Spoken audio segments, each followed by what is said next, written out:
जय हिंद दोस्तों। आज हम लोग एक नए चैप्टर की शुरुआत करने वाले हैं जिसका नाम है आरबीडी, रिजिड बॉडी डायनामिक्स।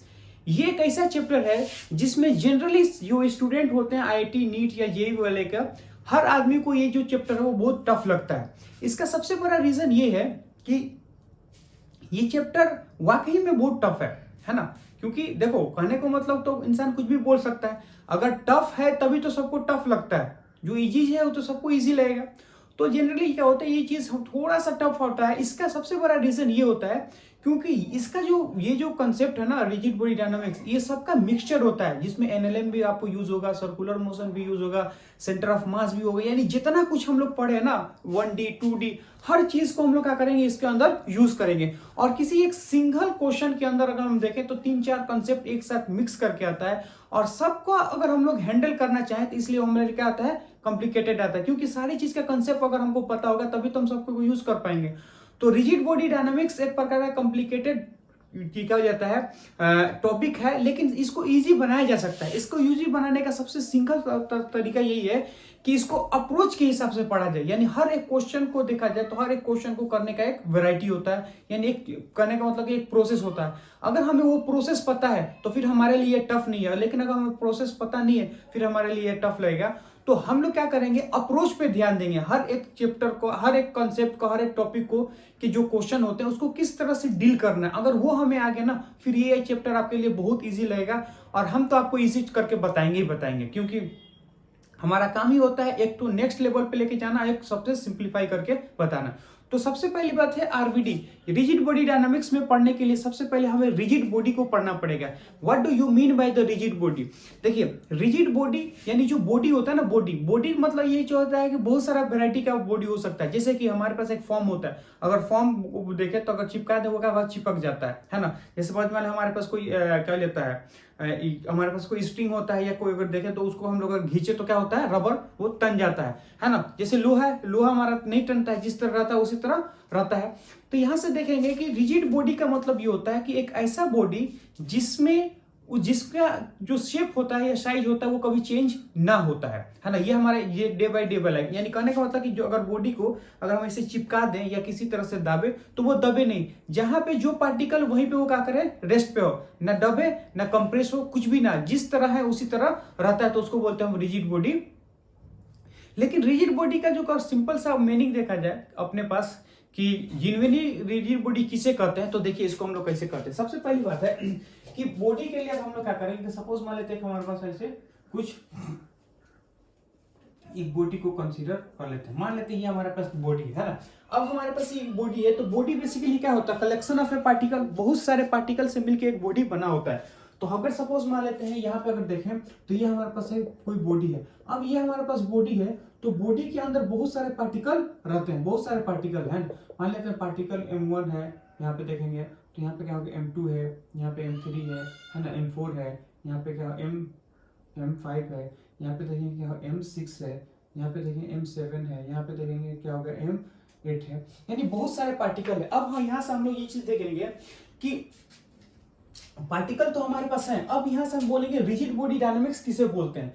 तो अगर सपोज मान लेते हैं कि हमारे पास, अगर सपोज मान ये हमारे पास पार्टिकल है, ये हमारे पास पार्टिकल है, अगर दो पार्टिकल के बीच का डिस्टेंस कभी चेंज ना हो तो उस चीज को बोलते हैं क्या, रिजिड बॉडी डायनामिक्स। यानी कि अगर हम लोग ये चीज बोले कि अगर हम लोग इस पूरे इसको क्या कर लेता है, बॉडी में 3-4 पॉइंट को अगर हम लोग कंसीडर कर ले, है ना। लेट्स से सपोज मान लेते हैं 3-4 पॉइंट को हम लोग कंसीडर कर लेते हैं। कैसे, सपोज मान ले ये एक पार्टिकल ये है और ये है, 3 पार्टिकल हमने कंसीडर कर लिया। मान लेते हैं ये हमारा A है, ये हमारा B है, ये हमारा क्या है, C है। 3 पार्टिकल को हमने कंसीडर कर लिया। तो हम ये चीज देखते हैं कि A और B का जो डिस्टेंस है मान लेते हैं R1 है, और B और C का जो डिस्टेंस है वो मान लेते हैं कि R2 है, और इसके बीच का जो डिस्टेंस है वो हमारा क्या है, R3 है। तो ये R1 है, ये R2 है और ये R3 है। तो A और B एंड C 3 हमारे पास कोई पॉइंट पार्टिकल है, फर्स्ट, सेकेंड और थर्ड। हम ये चीज देखते हैं कि इस बॉडी में कि अगर ये बॉडी रेस्ट पे है, यानी कहने का मतलब कि अभी हम बोले ये रेस्ट पे है ना, तो इनके बीच का डिस्टेंस कितना है, R1, R2 और R3। लेट्स से सपोज मान लेते हैं कि इसी बॉडी को अगर हम लोग मूव करा दें, मूव कराने का मतलब क्या है, v वेलोसिटी से अगर हम इसको मूव कराएं ऐसे v वेलोसिटी से, तो हम ये चीज देखते हैं कि जैसे इसको v वेलोसिटी से हम लोग मूव कराते हैं तो यहाँ से देखेंगे तो ये हमारा क्या है, ए पार्टिकल, और यहाँ पे क्या है, बी पार्टिकल, और यहाँ पे क्या है, सी पार्टिकल। ये कुछ इस टाइप से, ये कुछ हमारा इस टाइप से, और ये कुछ हमारा इस टाइप से। तो इसको बोलते हैं क्या, R1, इसको बोलते हैं R2, और इसको बोलते हैं क्या, R3। अब यहाँ से ये चीज देखिएगा, जैसे ये हमारा एक बॉडी है वैसे ये बॉडी है ना, तो यहाँ से देखेंगे कि इन बॉडी में R1, R2, R3 जो होता है वो कभी चेंज नहीं हो। ये ए, ये बी एंड सी, इन दोनों के बीच का डिस्टेंस पहले भी जो था वो अभी भी यही है, चाहे वो रुका रहे चाहे वो मूव करे, है ना। इवन दो या फिर सपोज मान लो वही बॉडी हमारे पास है ना, उसी तरह का हमारे पास कोई बॉडी है, और यही हमारे पास 3 पार्टिकल है ना, ये हमारा ए है, ये हमारा क्या है, बी है, और ये हमारा सी है। तो यही हमारे पास 3 पार्टिकल है कुछ इस टाइप का, ये ए, बी एंड सी, ठीक है। ये ए एंड बी एंड सी, इसको बोलते हैं क्या, R1, और इसको क्या बोलते हैं, R2, और इसको क्या बोलते हैं, R3। R1, R2, R3। अगर सपोज मान लेते हैं यहाँ क्या है, ये प्योर रोटेशन कर रहा है, यानी यहाँ से बोलेंगे क्या कर रहा है, वो प्योर इसके अबाउट वो घूम रहा है, तब भी यहाँ पे देखेंगे कि इसका और इसका और इसका तीनों का अगर हम लोग देखें तो डिस्टेंस में कोई चेंजेस नहीं आता है। तो रिजिड बॉडी डायनामिक्स का मतलब ये है कि आप उसको रखो, उसको दबाओ, उसको मूव करो या जैसे भी करो, 2 पार्टिकल के बीच का डिस्टेंस कभी चेंज नहीं होता है, तो उसको बोलते हैं रिजिड बॉडी। रिजिड बॉडी का एक ऐसे बॉडी होता है जिसके अंदर 2 पार्टिकल का डिस्टेंस वो कभी चेंज नहीं होता है, वो फिक्स होता है, उसको बोलते हैं रिजिड बॉडी। तो इसीलिए मैंने लिख रखा है, क्या लिख रखा है कि रिजिड बॉडी क्या होता है, एट रेस्ट या मोशन, ये रुका रहे या चलता रहे, distance between any 2 particle is remain unchange, यानी distance between any 2 particle A और बी का, बी और सी का, और सी और ए का, वो कभी चेंज नहीं होता है। तो इसलिए हम लोग बोलते हैं कि ये हमारे पास क्या है, रिजिड बॉडी डायनामिक्स है। अब ये हमारे पास रिजिड बॉडी डायनामिक्स आ गया, तो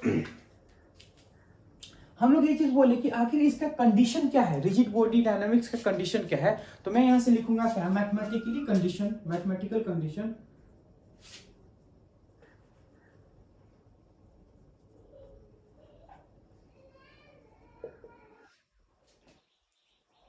मैथमेटिकल कंडीशन का हम लोग बात करें, है ना, मैथमेटिकल कंडीशन को कैसे हम लोग सोचेंगे उस चीज को देखिए। हम लोग क्या करते हैं, मैथमेटिकल कंडीशन का बात बोलेंगे, सपोज मान लेते हैं कि हमारे पास कोई ऐसा बॉडी है ना, कुछ इस टाइप का। अब मैं ये चीज बोलूंगा कि हमारे पास 2 बॉडी, इस बॉडी के अंदर देखेंगे तो इनफाइनाइट पार्टिकल हो सकते हैं, है ना, इनफाइनाइट पार्टिकल हो सकते हैं। लेकिन हम क्या करते हैं, हम किसी भी 2 पार्टिकल को कंसीडर करते हैं। मान लेते हैं एक पार्टिकल ये है और एक पार्टिकल ये है, हमारे पास 2 पार्टिकल है ना। इसको बोलते हैं क्या, M1, या इसको बोलते हैं हम लोग A, और इसको बोलते हैं हमारा B। कोई 2 पार्टिकल है, हमें पता है कि अगर मैं इन दोनों को लाइन को ज्वाइन कर दूं लाइक दैट, या इसे ज्वाइन करता है, ठीक है, तो हम ये चीज देखते हैं कि ये जो है वो क्या है, θ1 से V1 पे जा रहा है। यानी कहने का मतलब है कि A और B 2 हमारे पास कोई पार्टिकल, जनरल पार्टिकल कंसीडर कर लिए। मैंने कहा कि दोनों पार्टिकल को ऐसे ऐड कर दिया, यानी ज्वाइन कर दिया। मैं ये चीज बोलूंगा कि ये हमारे पास ए पार्टिकल है जो V1 से जा रहा है किसी एक थीटा एंगल से, इन दोनों से जो लाइन मिला है ना उससे थीटा एंगल से बना के जा रहा, और ये जो हमारा बी है, बी ये क्या कर रहा है, इसी लाइन से θ2 से वेलोसिटी ऑफ 2 से वो जा रहा है, यानी ये जो बना है वो क्या है, θ2 वेलोसिटी ऑफ 2 से वो जा रहा है।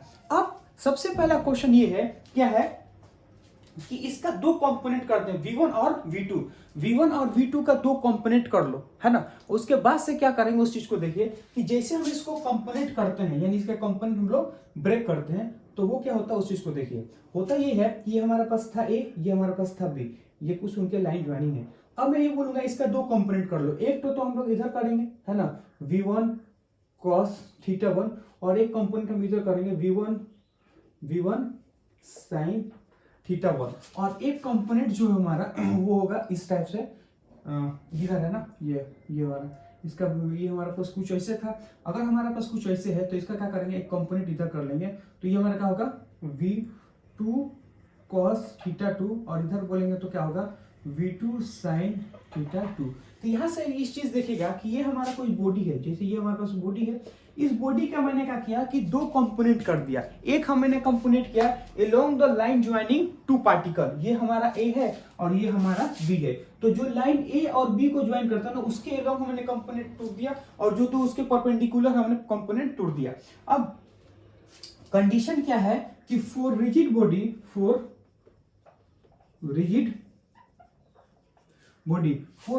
के लिए अगर हम लोग बात करें तो ये क्या होगा, V1 cos θ1 which is equal to V2 cos theta 2, यानी कहने का मतलब ये है कि along the line joining two particle का जो वेलोसिटी होगा वो क्या होगा, सेम। ऐसा क्यों होता है? ऐसा इसलिए होगा कि अगर सपोज मान लेते हैं इसका स्पीड 5 मीटर पर सेकेंड और पीछे वाले का मान लेते हैं 10 मीटर पर सेकेंड है, तो इन दोनों के बीच में अगर देखेंगे तो ये तो फास्ट चल जाएगा, ये तो धीरे चलेगा। तो अब हम ये चीज देखेंगे, जब ये फास्ट चलेगा ये धीरे चलेगा, तो इन दोनों के बीच का जो डिस्टेंस है वो कम हो जाएगा। लेकिन अगर सपोज मान लेते हैं कि अगर मान लेते हैं कि ये फास्ट चलता है ये धीरे चलता है, तो इन दोनों के बीच का डिस्टेंस क्या होगा, बढ़ जाएगा। तो एक केस में अगर मान लेते हैं ये क्या करेगा, ये अगर सपोज मान ले ये धीरे चलेगा ये फास्ट चलेगा, डिस्टेंस क्या होगा, कम होगा। ये फास्ट चलेगा ये धीरे का, तो डिस्टेंस बढ़ जाएगा। इसलिए अगर डिस्टेंस दो पॉइंट के बीच का डिस्टेंस को नहीं बढ़ाना है यानी चेंज नहीं करना है, तो इसका सिंपल सा ये कंडीशन है कि इसके अलोंग जो वेलोसिटी होना चाहिए वो क्या होना चाहिए, सेम होना चाहिए। v1 cos θ 1 is equal to v2 cos θ 2, दोनों इक्वल होनी चाहिए। तो अब मैं ये चीज बोल सकता हूं क्या कि velocity along the line joining two particles should be 0, या फिर मैं बोल सकता हूं कि रिलेटिव वेलोसिटी, यानी रिलेटिव वेलोसिटी का मतलब होता है कि एक केप पे बैठ के दूसरे को देखेंगे तो वो हमेशा क्या होना चाहिए, रुका होना चाहिए। Relative velocity should be relative velocity along the line joining, relative velocity along the line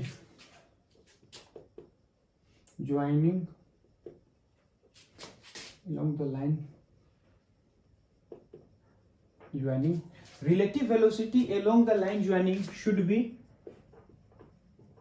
क्या होना चाहिए, 0 होना चाहिए। यानी velocity of one with respect to क्या होना चाहिए, 0 होना चाहिए, पहला चीज। दूसरा पॉइंट हम लोग यहां से ये चीज लिख सकते हैं कि component of velocity along the line joining two particle should be equal. तो मैं लिख सकता हूं क्या कि component of velocity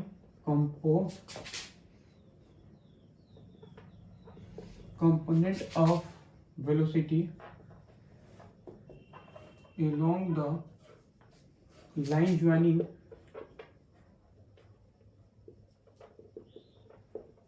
two particle should be component of velocity along the line joining two particle should be 0। क्या होना चाहिए, 0 होना चाहिए। ये चीज हमें समझ में आ गया। तो अब ये तो हमारे पास क्या था, रिजिड बॉडी था। रिजिड बॉडी का मतलब ये होता है कि दो पार्टिकल के बीच का डिस्टेंस कभी चेंज ना हो, पहली चीज। दूसरा चीज ये है कि अब हम लोग इसमें देखेंगे motion, translation motion, rotation motion और क्या लेता है, कंबाइंड रोटेशन मोशन। यानी कहने का मतलब है कि रिजिड बॉडी का मोशन देखें, motion of a rigid body, अगला जो हमारा टॉपिक है वो क्या है, motion of rigid body. Rigid body का मोशन वो कितने टाइप का होता है, तो बेसिकली अगर हम लोग देखें तो वो 3 टाइप का होता है। पहला होता है प्योर रोटेशन, दूसरा होता है प्योर ट्रांसलेशन और तीसरा जो होता है वो कंबाइंड रोटेशन प्लस ट्रांसलेशन। तो सबसे पहली बात हम लोग निकालेंगे क्या है, प्योर रोटेशन। तो यहां से हम लोग देखेंगे क्या है, pure rotation motion, pure translation motion,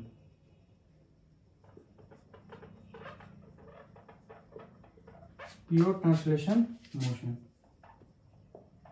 है ना। प्योर ट्रांसलेशन मोशन का अगर हम लोग बात करें वो क्या होता है उस चीज को देखिए। सपोज मान लेते हैं ये हमारे पास कोई एक सरफेस है ना, हम ये चीज बोलेंगे ये हमारे पास सरफेस है। इस सरफेस के ऊपर अगर हम लोग बात करें कि एक हमारे पास कुछ ऐसा ब्लॉक है ना, कुछ मास m का ब्लॉक है।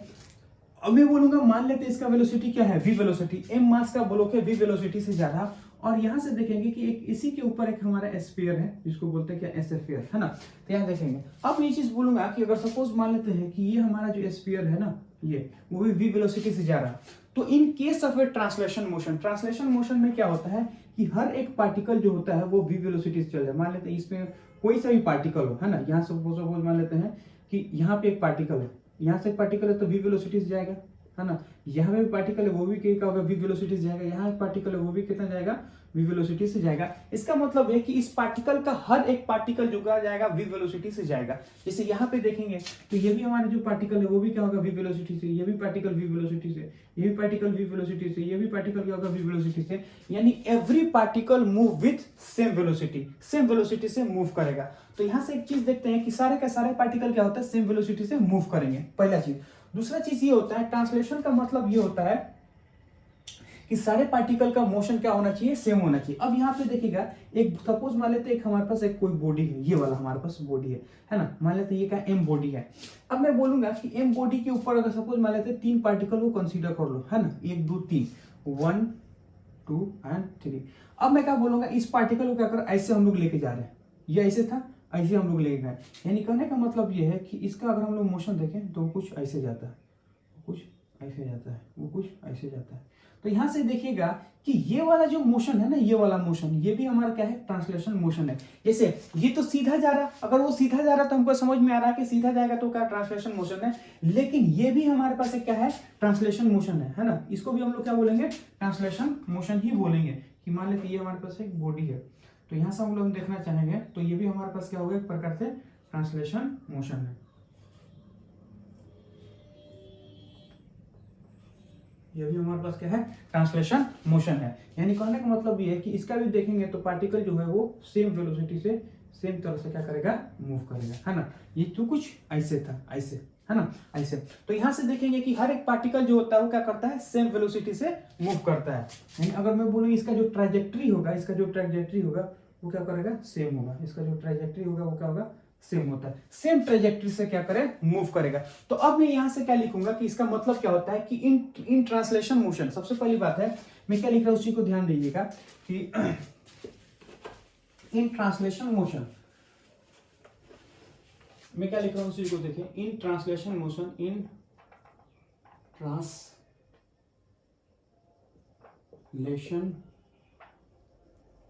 Motion, in translation motion velocity, acceleration and displacement, मैं क्या लिखूंगा उसी को देखिए कि डिस्प्लेसमेंट,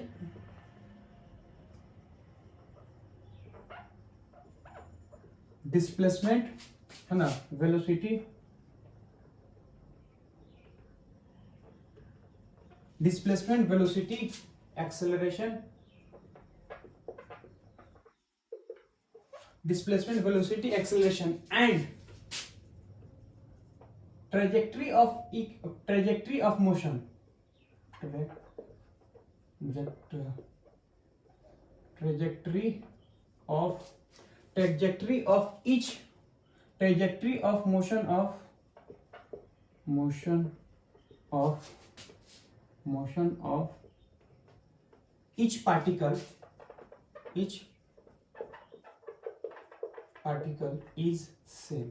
यानी हर एक पार्टिकल का क्या होगा, ट्रेजेक्ट्री और इक्वेशन क्या होगा, सेम होगा। यानी जब वो यहां से यहां आएगा, इसका एक्सेलरेशन, इसका वेलोसिटी, इसका डिस्प्लेसमेंट और इसका इक्वेशन ऑफ ट्रेजेक्ट्री, हर एक पार्टिकल का क्या होगा, सेम होगा। जो ट्रेजेक्ट्री 1 फॉलो करेगा वही ट्रेजेक्ट्री 2 फॉलो करेगा, वही ट्रेजेक्ट्री 3 फॉलो करेगा। तो ईच एंड एवरी पार्टिकल का जो ट्रेजेक्ट्री होता है वो क्या होता है, सेम होता है। तो हम लोग क्या करते हैं, इसे निकाल सकते हैं। तो ये हमारे पास क्या हो गया, ये हमारा हो गया ट्रांसलेशन मोशन। ट्रांसलेशन मोशन में अगर देखेंगे तो हर एक पार्टिकल का वेलोसिटी, एक्सेलरेशन और ट्रेजेक्ट्री क्या होता है, सेम होता है। अगला जो पॉइंट हमारा आता है वो होता है हमारा pure rotation motion. Pure rotation motion का मतलब क्या होता है, प्योर रोटेशन मोशन एक ऐसा मोशन होता है जिसके अंदर क्या होता है, पार्टिकल प्योर रोटेशन करता है। क्या करता है, पार्टिकल प्योर रोटेशन करता है। यानी अगर हम लोग बात करें क्या है, pure rotation motion, pure rotation motion, pure rotation motion होता है। अब प्योर रोटेशन मोशन में अगर बात करेंगे तो सपोज मान लेते क्या है कि ये हमारे पास एक ऐसा एक पार्टिकल है, कुछ ऐसे, है ना, ऐसा पार्टिकल। अब वो क्या कर रहा है कि इसके अबाउट वो क्या करेगा कि वो प्योर रोटेशन करेगा, मान लेते हैं ओमेगा से। अब जैसे ही पार्टिकल जो होता है वो इसके अबाउट क्या करेगा, प्योर रोटेशन करेगा। तो प्योर रोटेशन में सबसे पहली बात ये चीज हमें ध्यान रखना है कि जो ओमेगा होता है ना, ओमेगा यानी पार्टिकल जो क्या होता है प्योर रोटेशन में क्या होता है कि फिक्स एक्सिस से, यानी हर एक पार्टिकल का जो ओमेगा क्या होता है वो क्या होता है, सेम होता है ना। जैसे कि अगर मैं बोलूंगा कि 3 पॉइंट कंसीडर कर लेते हैं, मान लेते हैं ये 1 है और ये 2 है, ये 3 है, ये 3, ये ए है, ये बी है, ये सी है और ये डी है, A B N C and D. तो मैं ये चीज देखूंगा कि ये हमारे पास क्या है, पार्टिकल है, ये एक बॉडी है जो कि फिक्स है और इसके अबाउट ओमेगा से वो रोटेट कर रही। तो मैंने क्या किया कि 4 पार्टिकल को कंसीडर किया, 1 2 3 और 4। तो हम ये चीज देखेंगे कि चारों पार्टिकल का अगर हम लोग देखेंगे कि मोशन जो होगा जिसका ओमेगा, अल्फा और क्या होगा थीटा क्या होगा वो सेम होगा। तो वो क्यों होगा उसी को थोड़ा सा आपको हम लोग बताना चाहेंगे। देखिए ये हमारा एक सिचुएशन है ना। तो सपोज मान लेते हैं कि जब बॉडी 180 डिग्री घूम जाएगा, व्हेन बॉडी 180 डिग्री घूम जाएगा, मान लेते हैं ये हमारा एक एक्सिस है ना, ये हमारा एक्सिस है, ये हमारा ए है, ये हमारा बी है और ये हमारा सी है, ये हमारा डी है। मैं ये चीज बोलूंगा कि जब बॉडी 180 डिग्री घूम जाए, यानी ये हमारा क्या होगा 180 डिग्री घूम जाए, जैसे ये 180 डिग्री घूमेगा तो क्या होगा, यहां से देखिएगा ये हमारा ए है, ये हमारा बी है, ये हमारा सी है, ये हमारा डी है। तो जैसे 180 डिग्री घूमेगा ये कुछ ऐसे घूम जाएगा। मान ये ऐसे है तो वो ऐसे घूम जाएगा, ये ऐसे है तो ऐसे घूम जाएगा। तो जैसे ऐसे से ऐसे घूमेगा तो नीचे वाला ऊपर, ऊपर वाला नीचे चला जाएगा। जैसे सपोज मान लेते हैं कि ये हमारा ऐसे 180 डिग्री घूमने का मतलब क्या होगा, ये कुछ ऐसे हो जाएगा, ये ऐसे है, ये ऐसे चला जाएगा, यानी ये जो ऊपर था वो क्या होगा नीचे चला जाएगा। तो 180 डिग्री अगर घूमने का मतलब ये होता है कि यहां से देखेंगे कि जो पार्टिकल है ये कहाँ है, डी हमारा ऊपर, सी हमारा नीचे और बी हमारा यहाँ हो जाएगा और ये हमारा ई हो जाएगा। यहां से ये चीज देखिएगा कि जैसे 180 डिग्री होता है ना तो ये ऐसे घूम जाता है, ऐसे घूमा ऐसे घूम गया, तो ये हमारा A B C and D हो जाएगा, हमारा ऐसे करके आ जाएगा, घूम जाएगा। तो यहां से देखिएगा कि जब वो चीजें पूरा घूमता है ना तो हर एक पार्टिकल क्या होता है 180 डिग्री घूमता है, चाहे वो ए हो, बी हो, सी हो या डी हो, सारा का सारा क्या होगा 180 डिग्री घूम जाएंगे। मान ले कि यहाँ पे जैसे ये है, ये प्योर रोटेशन कर रहा है, तो जैसे वो प्योर रोटेशन करेगा ना वो ऐसे घूमेगा तो हर एक पार्टिकल क्या होता है 180 डिग्री घूम जाता है। अब मैं बोलूंगा कि सपोज मान लेते हैं इसको 180 डिग्री और घुमा दो, अभी यहाँ है 180 डिग्री और घुमा दो, तो जैसे हम इसको 180 डिग्री और घुमाएंगे तो वो हमारे पास क्या हो जाएगा, वो हमारे पास ये हो जाएगा कि जो नीचे वाला था वही कहाँ चला जाएगा ए, और ये क्या हो जाएगा बी, और ये हमारा क्या होगा सी, ये हमारा होगा डी। क्यों, क्योंकि यहाँ से कहने का मतलब ये है कि अगर ये ऐसे है 180 डिग्री घुमाए तो ये ऐसे आ गया, फिर 180 डिग्री घुमा दो तो जहां पे था वहीं पे आ जाएगा। यहाँ पे सबसे इंपॉर्टेंट पॉइंट ये है कि इस पार्टिकल का कहीं पे भी आप देख लो, जितना से घुमाओगे ना हर एक पार्टिकल क्या होगा सेम वेलोसिटी, ऐसे क्या जाता है वो 180 डिग्री ही घूमेगा। मान लो ऐसे है तो यहाँ से अगर हम लोग 180 डिग्री घुमाए तो ऊपर वाला नीचे, नीचे वाला ऊपर, तो हर एक पार्टिकल, जरूरी नहीं है कि ये वाला, जैसे सपोज मान लेते हैं कि ये हमारा एक पार्टिकल है ना, सपोज मान लेते हैं ये पार्टिकल है जो सी का थीटा एंगल बनाता है, तो जब हम 180 डिग्री इसको घुमा देंगे ना, तो जब हम 180 डिग्री घुमाएंगे तो ये पार्टिकल यहाँ आ जाएगा, है ना। क्यों, क्योंकि ये वाला 180 डिग्री, अब ये थीटा पहले से आ गया तो ये थीटा और आगे हो जाएगा, नहीं समझे। मान लो ये ऐसे है तो हम लोग इसको ऐसे घुमाएंगे तो 180 डिग्री यहाँ आ गया, अब ये थीटा पहले से आगे है तो इसीलिए थीटा भी और आगे हो जाएगा 180 डिग्री में। तो यहाँ से हम लोग ये चीज पता है कि in case of pure translation, pure translation में जो होता है ओमेगा, थीटा और अल्फा हर एक पार्टिकल का सेम होता है। जैसे प्योर ट्रांसलेशन में क्या होता है, प्योर ट्रांसलेशन में जो होता है हर एक पार्टिकल का वेलोसिटी, एक्सेलरेशन, डिस्प्लेसमेंट और उसका ट्रेजेक्टरी सेम होता है। उसी तरह इसमें देखेंगे तो हर एक पार्टिकल का ओमेगा, थीटा और अल्फा क्या होता है सेम होता है। तो मैं यहां से बोल सकता हूं क्या कि in case of pure rotation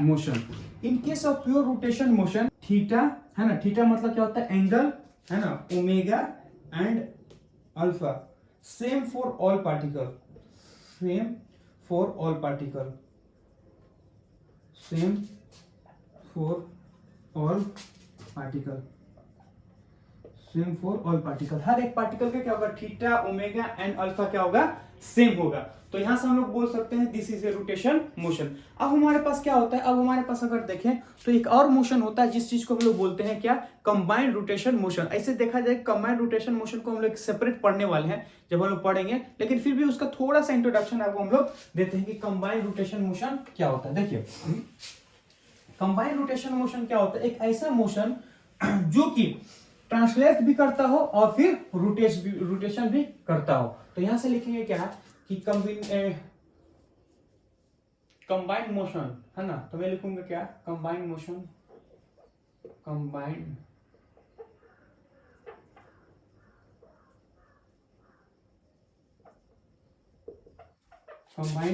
motion. इसमें क्या होता है रोटेशन प्लस ट्रांसलेशन, है ना, तो प्योर रोटेशन प्लस में प्योर ट्रांसलेशन, प्लस में pure translation, pure rotation plus pure translation, इनको क्या बोलते हैं कंबाइंड मोशन बोलते हैं। जैसे कि सपोज मान लेते हैं कि ये हमारे पास कुछ इस टाइप का है। सपोज मान लेते हैं कि ये हमारे पास कोई बॉडी है ना, कोई सा भी स्फीयर है या कोई भी चीज है। अब मैं बोलूंगा ये मान लेते हैं इसके ऊपर ये क्या कर रहा है, मूव कर रहा है ना। अब इसमें अगर देखेंगे तो बहुत सारे पार्टिकल है। तो अब हम लोग ये चीज देखते हैं कि मान लेते हैं ये कितना v वेलोसिटी से चल रहा है ना, और ये जो है वो ओमेगा से घूम भी रहा, v वेलोसिटी से भी चल रहा है और ओमेगा से भी घूम रहा। तो यहाँ से हम लोग ये चीज देखेंगे कि इसका मतलब क्या होता है। इसका मतलब ये होता है कि ये दो मोशन का कॉम्बिनेशन है, यानी दो मोशन का है, कंबाइन है। कैसे, देखिए फर्स्ट को अगर हम लोग देखना चाहें तो फर्स्ट हमारे लिए क्या होगा, फर्स्ट अगर हम लोग देखना चाहें तो प्योर रोटेशन होगा, है ना। तो ये होगा प्योर रोटेशन प्लस में प्योर ट्रांसलेशन। यानी कहने का मतलब है कि दोनों को हम लोग अलग अलग कर लें, यानी कि दोनों को आसान बनाने के लिए इसको v से कर दे, इसको ओमेगा से करें, तो ये v वेलोसिटी से जाएगा, ये ओमेगा से रोटेट करेगा। तो यहां से हम लोग ये चीज देखना चाहेंगे कि इसको अगर देखें तो ये प्योर रोटेशन है, इसको देखें तो प्योर ट्रांसलेशन है। तो दोनों का जो कॉम्बिनेशन होता है इसको भी होता है, यानी जो प्योर ट्रांसलेशन में होगा वो तो होगा ही होगा, प्योर रोटेशन होगा। तो दोनों के सम को हम लोग क्या बोलते हैं, प्योर ट्रांसलेशन। यानी कहने का मतलब है कि एक पार्टिकल ऐसे है कि जो नच भी रहा, घूम भी रहा, नच भी रहा, जा भी रहा। मान लीजिए ये पार्टिकल ऐसे, ये क्या कर अपने जगह पे घूम भी रहा और आगे भी बढ़ा, घूम भी रहा, आगे भी बढ़ा, घूम भी रहा, आगे बढ़ रहा। इसका मतलब कि दोनों का जो कॉम्बिनेशन होता है उसको हम लोग क्या बोलते हैं, कंबाइंड मोशन बोलते हैं। तो ये चीज हमारे पास समझ में आया। अब हम लोग क्या करते हैं, नेक्स्ट हेडिंग जो जाते हैं, या नेक्स्ट पॉइंट हमारा क्या है उस चीज को देखिएगा। नेक्स्ट पॉइंट अगर हम लोग बात करें तो वो हमारे लिए क्या है कि प्योर रोटेशन में जो kinetic energy in pure rotation वो क्या होता है उस चीज देखिए। देखिए मैं बोलूंगा क्या कि kinetic energy in pure, kinetic energy in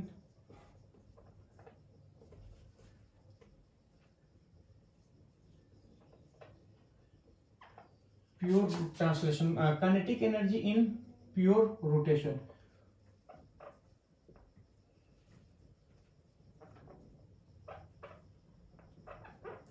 kinetic energy in pure rotation, pure rotation में काइनेटिक एनर्जी क्या होता है उस चीज को देखिए कि सपोज मान लेते हैं ये हमारे पास क्या है, एक बॉडी है ना, कोई सा भी हमारे पास बॉडी है। लेट्स से सपोज मान लेते हैं कुछ ऐसे, है ना। तो हम ये चीज बोलेंगे कि मान लेते हैं कि इसके अबाउट यानी ओमेगा से वो क्या कर रहा है, घूम रहा है ना। ये चीज हमारे पास है, यानी कहने का मतलब कि इसके ऊपर घन घन घन घन घन क्या होगा, ओमेगा के हिसाब से घूम रहा है। अब ये चीज देखेंगे कि अगर इसका हमको काइनेटिक एनर्जी लिखना है अगर, तो कैसे लिखेंगे, तो हमें पास फॉर्मूला ये होता है, काइनेटिक एनर्जी कितना होता है, हाफ mv²। तो यहाँ से अगर मैं बोलूँ कि किसी पार्टिकल को देख लो, मान ली ये है, तो हमको पता है कि जो आर, जो वेलोसिटी होता है वो परपेंडिकुलर टू द आर होता है। इसका मतलब ये है कि यहां से बोलेंगे इसका जो वेलोसिटी होगा वो क्या होगा, वो हमारा होगा मान लेते हैं v1, है ना, ये मान लेते हैं r1। और मैं बोलूंगा दूसरा कोई पार्टिकल है, ये कितना है r2 है, और इसका वेलोसिटी हमारा कितना है, v2 है। अगर सपोज मैंने तीसरा का बात करें तो ये कितना हो गया, r3, और इसका वेलोसिटी कितना हो गया, v3। अगर मैं बोलूंगा यहाँ से आ जाए तो ये हमारे पास कितना है, ये हमारा कितना है, r4 है, इसका वेलोसिटी कितना है, v4। तो यहाँ से ये चीज देखेंगे कि v1 v2 v3। अब यहां से देखेंगे तो n पार्टिकल है, तो n पार्टिकल है, इसका मतलब ये है कि सपोज मान लेते हैं कि rn और वेलोसिटी जो होता है वो vn होता है, तो n पार्टिकल है। तो यहां से लिखेंगे kinetic energy of the system is equal to कितना होगा, हाफ m1 v1 का स्क्वायर प्लस में हाफ m2 v2 का स्क्वायर प्लस में हाफ m3 इंटू v3 का स्क्वायर एंड सो ऑन। वो हमारे पास कितना होगा, half mn v n square, है ना। तो यहाँ से देखिए हाफ m1 v1 प्लस में हाफ m2 v2 एन करते करते क्या होगा, show on half mn vn का स्क्वायर। अब यहाँ से देखिएगा ये हमारे पास क्या है, nth पार्टिकल का काइनेटिक एनर्जी है। अगर ये हमारे पास n पार्टिकल का काइनेटिक एनर्जी है तो एक फॉर्मूला हमें पता है कि वेलोसिटी अगर हम बात करें तो वेलोसिटी इज इक्वल टू क्या होता है, omega into R, omega into R. ये होता है जैसे थीटा इज इक्वल टू क्या होता है, theta is equal 8 divided by radius. अब इसको डिफरेंशिएट करते हैं, ओमेगा इज इक्वल टू क्या, वेलोसिटी ऑफ आर। तो v इज इक्वल टू हमारा क्या, ओमेगा इंटू आर, यही हमारे पास होता है। तो अब यहाँ से देखेंगे कि वेलोसिटी को रिप्लेस करते हैं ओमेगा इंटू आर से, ठीक। तो अब मैं यहाँ से लिखूंगा काइनेटिक एनर्जी, अब यह होगा हाफ m1। अब v1 को हम लोग क्या लिख सकते हैं, v1 को लिख सकते हैं ओमेगा इंटू आर। तो v1 को लिखेंगे ओमेगा इंटू, तो यहां से लिखेंगे v1 को लिखेंगे ओमेगा इंटू आर। तो ओमेगा इंटू आर, आर हमारे पास कितना होगा, r1, क्योंकि वेलोसिटी ऑफ ये हमारा क्या है, वेलोसिटी ऑफ 1 है तो इसका रेडियस कितना r1 है। फिर प्लस में हमारा हो गया हाफ, है ना, m2 velocity of the 2 omega into r2 का स्क्वायर प्लस में half m3 omega into r3 का स्क्वायर है ना, प्लस एन सो ऑन। इस तरह हम लोग करेंगे, कहाँ तक जाएंगे, एम एन तक जाएंगे।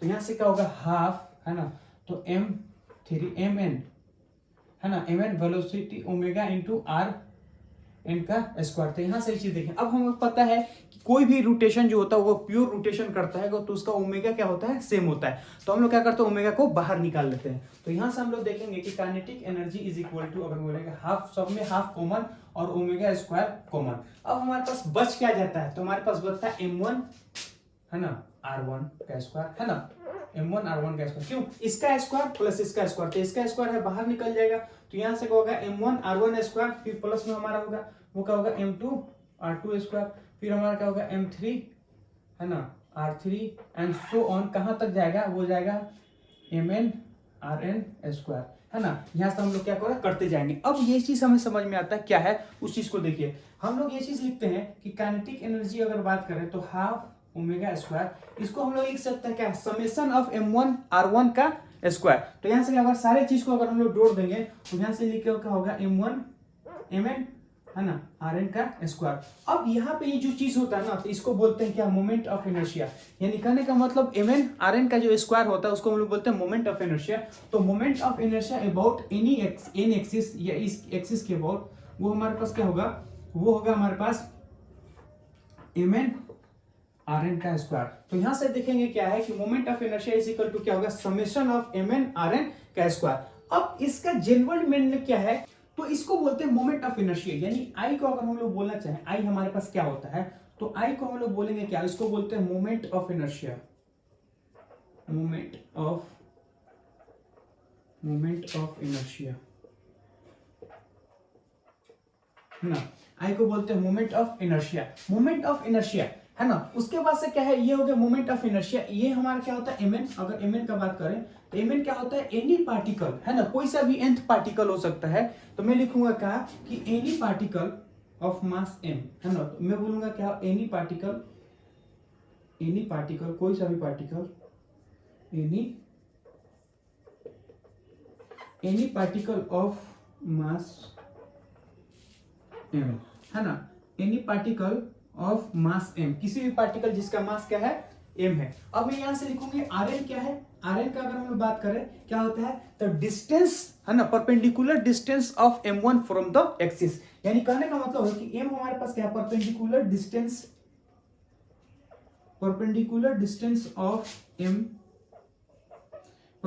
डिस्टेंस ऑफ मास m, है ना, मास m, इस मास का perpendicular distance of mass m from the axis से। अब इसका क्या मतलब, इसको देखिए, यहां से देखिए कि मोमेंट ऑफ इनर्शिया बेसिकली क्या होता है कि ये हमारे पास एक्सिस है, इस एक्सिस से किसी भी r डिस्टेंस पे एक m1 मास है। तो यहां से देखिएगा क्या है कि मोमेंट ऑफ इनर्शिया बेसिकली क्या होता है कि इस एक्सिस से किसी भी r डिस्टेंस पे, r जो हमारा क्या होगा, परपेंडिकुलर डिस्टेंस, ये क्या m हुआ। तो मोमेंट ऑफ इनर्शिया अगर इसका लिखना चाहे तो इसका मास क्या है, m है, और इसके और इसके बीच का जो परपेंडिकुलर डिस्टेंस है वो क्या, r का स्क्वायर। तो इसको बोलते हैं मोमेंट ऑफ इनर्शिया। तो सबसे पहली बात है कि मोमेंट ऑफ इनर्शिया ये क्या होता है। देखिए अगर हम लोग बात करें कि ट्रांसलेशन में मास जो होता है ना, मास हमारे पास क्या होता है, मास अगर हम लोग देखें कि फोर्स इज इक्वल टू क्या होता है, मास इनटू एक्सेलरेशन। तो यहां से अगर हम लोग देखना चाहें कि एक्सेलरेशन इज इक्वल टू क्या, फोर्स पर यूनिट मास, ये होता हमारा। यानी कहने का मतलब है कि जितना ज्यादा मास रहेगा उतना ज्यादा एक्सेलरेशन कम होगा, और जितना ज्यादा एक्सेलरेशन कम होगा उतना ज्यादा वेलोसिटी कम होगा, उतना ज्यादा डिस्प्लेसमेंट कम होगा। इसका मतलब ये है कि बेसिकली कहने का मतलब है कि जिसका मास ज्यादा होता है ना, उसको मूव कराने में डिफिकल्टी उतना ज्यादा होता है। जैसे एक बड़े से पत्थर को ढकेलो, एक छोटे से पत्थर को ढकेलो, तो दोनों को ढकेलने का जो क्या लेता है, जो ढकेलने में जो मेहनत लगता है वो क्या है, अलग अलग लगता है। क्यों, छोटा वाला बहुत आसानी से हो जाता है लेकिन बड़ा वाला आसानी से नहीं ढकलाता है। तो यहां से ये चीज देखिएगा कि बेसिकली इनर्शिया अगर हम बात करें, है ना, इनर्शिया का मतलब क्या होता है कि जो मास होता है ना, मास कितना वो डिफिकल्टी पैदा करता है आपको मोशन के लिए, उसी को बोलते हैं हम लोग क्या होता है, मास होता है। अब यहाँ पे देखिएगा कि रोटेशन में, तो जो काम यहाँ पे ट्रांसलेशन में करता था मास, वही काम यहाँ इनर्शिया करता है, यानी मोमेंट ऑफ इनर्शिया करता है इन कहां पे, मोमेंट ऑफ इनर्शिया यानी कि रोटेशन में। तो कहने का मतलब कि जो काम मास प्योर ट्रांसलेशन में करता था वही काम मोमेंट ऑफ इनर्शिया कहां करता है, ये रोटेशन में करता है। तो मास और मोमेंट ऑफ इनर्शिया दोनों क्या है, इक्वल जैसे हो सकते हैं। मास जो होता है वो हमारे पास क्या होता है, मास जो होता है वो हमारा प्योर ट्रांसलेशन के लिए यूज होता है, और जो मोमेंट ऑफ इनर्शिया होता है प्योर रोटेशन के लिए होता है। दोनों का मतलब ही वही होता है कि वो क्या करता है कि मोशन को डिफिकल्टली लेके आता है, कि जितना ज्यादा इनर्शिया रहेगा, मोमेंट ऑफ इनर्शिया रहेगा, उतना ज्यादा हमें डिफिकल्ट होगा उसके मोशन को कराने में। तो मोमेंट ऑफ इनर्शिया बेसिकली क्या होता है, जैसे मास होता है ना, जैसे मास होता है उसी तरह क्या होगा, ये तो प्योर ट्रांसलेशन का हो गया, उसी तरह प्योर रोटेशन में मास को रिप्लेस कर सकते हैं उसके मोमेंट ऑफ इनर्शिया से। तो मोमेंट ऑफ इनर्शिया का मतलब ये होता है। अब यहां से देखा जाए तो ये हमारा एक प्रकार का फिजिकल क्वांटिटी होता है। तो फिजिकल क्वांटिटी की मतलब क्या होता है, ये सबसे पहली बात है कि ये प्रकार देखा जाए तो ये स्केलर क्वांटिटी होता है ना। तो मैं यहां से लिख सकता हूं कि it is a scalar quantity. पहले तो पॉइंट यही होगा, it is a scalar quantity.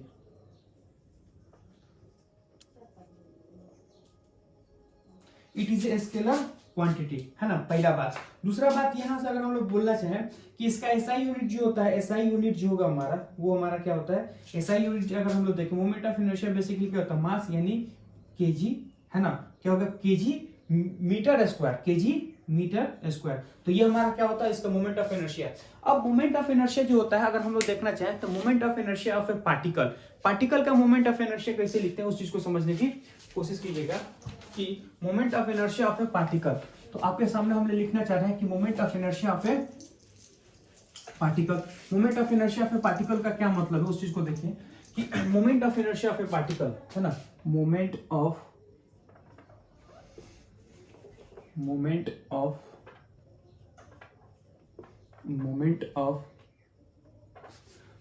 Inertia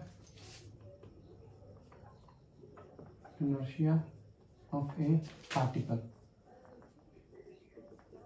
है ना, किसी एक पार्टिकल का मोमेंट ऑफ इनर्शिया हम कैसे लिखते हैं उस चीज को देखने की कोशिश कीजिए। देखिए हम क्या करेंगे कि सबसे पहले मोमेंट ऑफ इनर्शिया के लिए हम लोग क्या करते हैं, एक्सिस को डिसाइड करते हैं। क्यों एक्सिस को डिसाइड करते हैं, इसलिए क्योंकि हमें पता है कि जो r1 है, यहाँ पे देखेंगे r, है ना, r हमारा क्या होता है, परपेंडिकुलर डिस्टेंस होता है एक्सिस से। अगर अलग अलग एक्सिस पे रहेगा तो r का वैल्यू अलग अलग होगा। उसको कैसे समझेंगे, उसको देखिए कि सबसे पहली बात है कि सपोज मान लेते हैं ये हमारे पास क्या है, एक हमारे पास कोई मास है ना, m मास हमारे पास कोई है, दिस इज ए m मास, ये हमारा m मास है, ये हमारा क्या है, r है। तो दिस इज m मास, ये हमारा क्या है, r है। तो मोमेंट ऑफ इनर्शिया अगर हम लोग लिखना चाहें तो ये वाला जो मास है ना, ये मास वो क्या कर रहा है, इस सर्कल में घूमेगा, यानी इसके अबाउट वो हमको घूमता है, इसके अबाउट क्या करेगा, वो रोटेट कर, मान लिया ऐसे है, इसके बाद सन घूमेगा।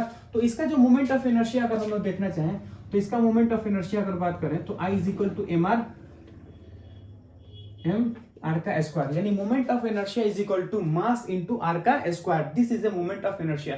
तो इसको बोलते हैं मोमेंट ऑफ इनर्शिया। तो moment of inertia is equal to क्या होता है, मास इनटू आर का स्क्वायर को हम लोग बोलते हैं मोमेंट ऑफ इनर्शिया। तो यहाँ पे m क्या है, m जो है वो पार्टिकल होता है, r हमारा क्या है, perpendicular distance of a particle from the axis, जिसके अबाउट वो क्या कर रहा है, रोटेट कर रहा है। तो यहां से हम लोग को ये चीज समझ में आ गया। देखिए अब यहां से अगर हम लोग पार्टिकल का लिखें, दूसरा केस ये हो सकता है कि आखिर इसको समझने की कोशिश कीजिए, कैसे समझेंगे। अगर सपोज मान लेते हैं कि हमारे पास कोई एक्सिस है, कुछ मान लेते हैं कुछ इस टाइप का, ये हमारा एक्सिस है, इस एक्सिस से हम बोलेंगे कि कोई भी पार्टिकल क्या होता है, एल लेंथ पे, मान लेते हैं ये हमारा क्या है, एल लेंथ का पार्टिकल है ना, इस एक्सिस के बाद वो घूम रहा है, ये ऐसे ऐसे एल लेंथ पे पार्टिकल है जिसका मास क्या है, एम है ना। कहने का मतलब है कि ये जो पार्टिकल है ये ऐसे है, इसके अबाउट ये सन सन सन सन सन घूम रहा।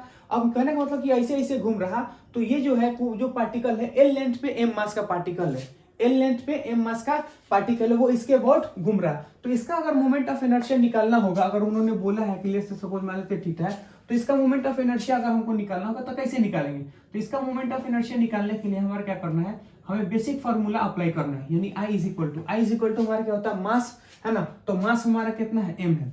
अब हमारा मास है। अब ये चीज देखिएगा कि हमें r का स्क्वायर चाहिए। r का स्क्वायर मतलब क्या होता है, परपेंडिकुलर डिस्टेंस चाहिए।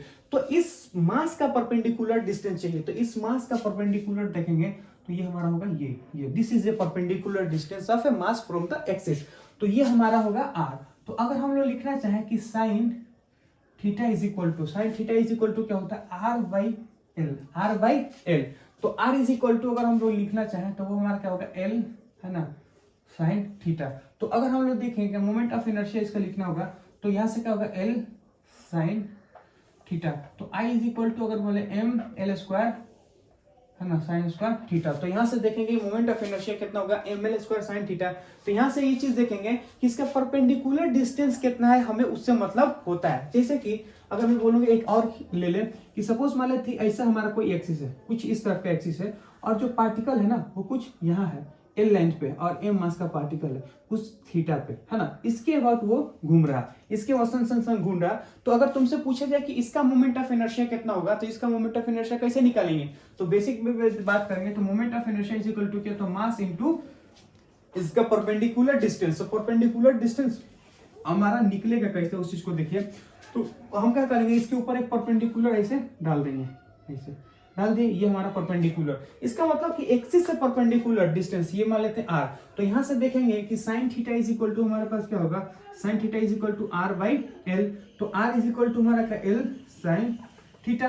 तो यहां से देखेंगे तो हमारा l साइन थीटा, तो इसको लिखेंगे क्या, l साइन थीटा का स्क्वायर। तो moment of inertia is equal to m, moment of inertia is equal to अगर बात करें तो एल स्क्वायर, है ना, साइन स्क्वायर थीटा। तो moment of inertia is equal to क्या होता है, मास एल का स्क्वायर और साइन का स्क्वायर। तो ये हो गया मोमेंट ऑफ इनर्शिया। अब हम लोग क्या कर सकते हैं, ऐसे हम लोग निकाल सकते हैं। अब हम लोग निकालते हैं मोमेंट ऑफ इनर्शिया ऑफ है ना डिस्क्रिएट पार्टिकल। डिस्क्रिएट पार्टिकल का मोमेंट ऑफ इनर्शिया कैसे निकालेंगे, इससे पहले हम लोग क्या करते हैं, एक और चीज निकालते हैं। देखिए कैसे, कि अगर सपोज मान लेते हैं कि अगर आपको एक और चीज देखते हैं कि सपोज मान लेते हैं आपको ये चीज पूछे कि क्वेश्चन करते हैं, है ना। क्वेश्चन को कैसे करेंगे, हम ये चीज बोलेंगे सपोज मान लेते हैं हमारे पास 3 एक्सिस दे रखा है ना, कुछ ऐसे, है ना। ये हमारा क्या है, इसको बोलते हैं हम लोग क्या है, ये हमारा है एक्स एक्सिस, ये हमारा क्या है वाई एक्सिस। तो ये है एक्स एक्सिस, ये है वाई एक्सिस। और मैं बोलूंगा क्या है कि इसका अगर मैं बोलूं कि ये हमारा क्या है जेड एक्सिस, यानी इसके बाहर वाला को देखेंगे तो ये हमारा क्या होगा जेड एक्सिस। ये है एक्स एक्सिस, ये है वाई एक्सिस, और ये हमारा क्या होगा जेड एक्सिस, जिसको बोलते हैं जेड। तो this is X axis, Y axis और जेड एक्सिस। अगर आपसे पूछा जाए कि एक्स वाई प्लेन में, है ना, अगर तुमसे ये चीज पूछ लिया जाए कि एक्स वाई प्लेन में कुछ यहाँ पे अगर देखा जाए तो ऐसे समझो कि जो जेड है ना, जेड हमारा वो क्या है बाहर की तरफ, जेड एक्सिस हमारा क्या होता है बाहर की तरफ, जेड एक्सिस, ये एक्स एक्सिस वाई एक्सिस और जेड हमारा होगा बाहर की तरफ। तो यहां से देखेंगे कि इसके अंदर अगर मैं बोलूं एक पार्टिकल को कंसीडर कर लेते हैं जिसका मास क्या है m पार्टिकल है जिसका मास m है। यहां से देखेंगे तो इसका जो कोऑर्डिनेशन है वो क्या है हमारा, मान लेते हैं ये क्या है y है और ये हमारा क्या है x है। तो ये है x, ये है x और ये है y। तो तुमसे ये चीज पूछ जाए कि moment of inertia about x axis, y axis और z एक्सिस कैसे निकालेंगे। तो सबसे पहली बात है कि moment of inertia about x axis का मतलब ये होगा कि इसके अबाउट घूमना, इसके अबाउट घूमेगा। तो जैसे इसके अबाउट घूमेगा तो क्या होगा कि अगर इसके अबाउट मान ले घूमता है तो सबसे पहली बात क्या है, इसका मास क्या है m मास है हमारा, कुछ m मास है, m मास है ना, इसके अबाउट वो घूम रहा है, m मास है। अब मैं बोलूंगा कि मास का परपेंडिकुलर डिस्टेंस चाहिए, तो मास का परपेंडिकुलर डिस्टेंस कितना होगा y, क्योंकि इसके ऊपर परपेंडिकुलर कितना है y है। तो यहां से लिखेंगे क्या है y का स्क्वायर, सबसे पहली बात। दूसरा हमारा होगा moment of inertia of A y के अबाउट अगर मोमेंट ऑफ इनर्शिया करेंगे, इसका मतलब ये है कि ये मास जो होता है इसके अबाउट ऐसे ऐसे इसके अबाउट ऐसे घूम रहा है। तो इसके अबाउट अगर ऐसे घूम रहा है तो हमें क्या चाहिए, इसका मास। तो इसका मास कितना है m। अब इसका मास चाहिए हमें, परपेंडिकुलर डिस्टेंस चाहिए। तो परपेंडिकुलर डिस्टेंस अगर देखेंगे तो यही तो है हमारा परपेंडिकुलर डिस्टेंस। तो ये हमारा क्या होगा y। इसका मतलब है कि जब x के अबाउट निकालेंगे तो x जो होता है, जब y के अबाउट निकालेंगे तो x हमारा क्या होता है परपेंडिकुलर होता है। तो यहां से लिखेंगे हमारा क्या x परपेंडिकुलर है। तो यहां से अगर हम लोग देखना चाहें x हमारा परपेंडिकुलर हो गया, है ना। तो अगर हम लोग का निकालना होगा z के अबाउट, तो i अगर हम लोग z निकालें i इंटू जेड, वो हमारे पास क्या होगा, तो मास तो हमारा m। अब हमें क्या चाहिए, परपेंडिकुलर डिस्टेंस चाहिए। तो पार्टिकल तो हमारा x और किस में है, y और x में। तो परपेंडिकुलर डिस्टेंस देखें, मान लेते हैं ये ऐसे है, तो इसके देखेंगे तो ये हमारा क्या होगा परपेंडिकुलर डिस्टेंस। इसका मतलब ये है कि ये हमारा कितना हो गया परपेंडिकुलर डिस्टेंस। तो यही हमारा है परपेंडिकुलर डिस्टेंस। क्यों, क्योंकि यहां से देखेंगे तो ये जेड एक्सिस है, तो इसके ऊपर अगर ऐसे जाएंगे तो परपेंडिकुलर, यानी इसके कहीं पे भी देख लो ऐसे निकालो तो सबका परपेंडिकुलर ही है, यानी कहने मतलब ऐसे है। तो ऐसे ये परपेंडिकुलर डिस्टेंस हो गया 90 डिग्री, तो इसका मतलब ऐसे जा रहा। तो यहां से देखेंगे तो क्या होगा, ये हमको चाहिए तो इसका क्या बोलेंगे, रूट के अंदर एक्स स्क्वायर प्लस में वाई स्क्वायर। इसका मतलब कि परपेंडिकुलर डिस्टेंस बोले तो रूट के अंदर एक्स स्क्वायर प्लस में वाई स्क्वायर। तो m हो गया अब इसका स्क्वायर करेंगे तो रूट हमारे पास हट जाएगा, तो यहाँ से लिखेंगे कहा एक्स स्क्वायर प्लस में वाई स्क्वायर। तो यहाँ से हम लोग देखते हैं तो हमारे पास क्या होता है, जेड के अबाउट जो होता है वो क्या होता है M into X square plus में वाई स्क्वायर, यानी दोनों का सम के बराबर आता है। तो यहाँ से हो गया। अब हम लोग क्या करेंगे, अब हम लोग लेते हैं डिस्क्रिएट पार्टिकल, यानी moment of inertia of A discrete particle. किसी भी डिस्क्रिएट पार्टिकल की वजह से मोमेंट ऑफ इनर्शिया कितना होता है वो हम लोग लिखते हैं। डिस्क्रिएट पार्टिकल का मतलब ये होता है कि जब एक से ज्यादा पार्टिकल हो तो, और वो भी बिखरा हुआ। देखिए वो जो बॉडी होता है हमारा क्या कंटिन्यूअस बॉडी होता है, कंटिन्यूअस पार्टिकल से बिल्कुल बनता है। डिस्क्रिएट का मतलब क्या है, पार्टिकल तो है लेकिन अलग अलग, इधर उधर इधर उधर इधर उधर हमारे पास क्या है बिखरा है। तो मैं यहां से लिखूंगा क्या है कि moment of inertia, moment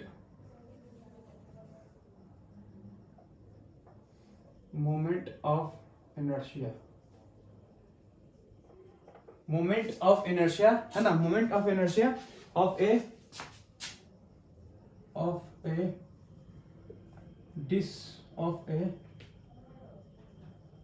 discrete particle, moment of inertia of A discrete particle. Discrete particle का मोमेंट ऑफ इनर्शिया क्या होता है उस चीज को हमको समझने की कोशिश कीजिए।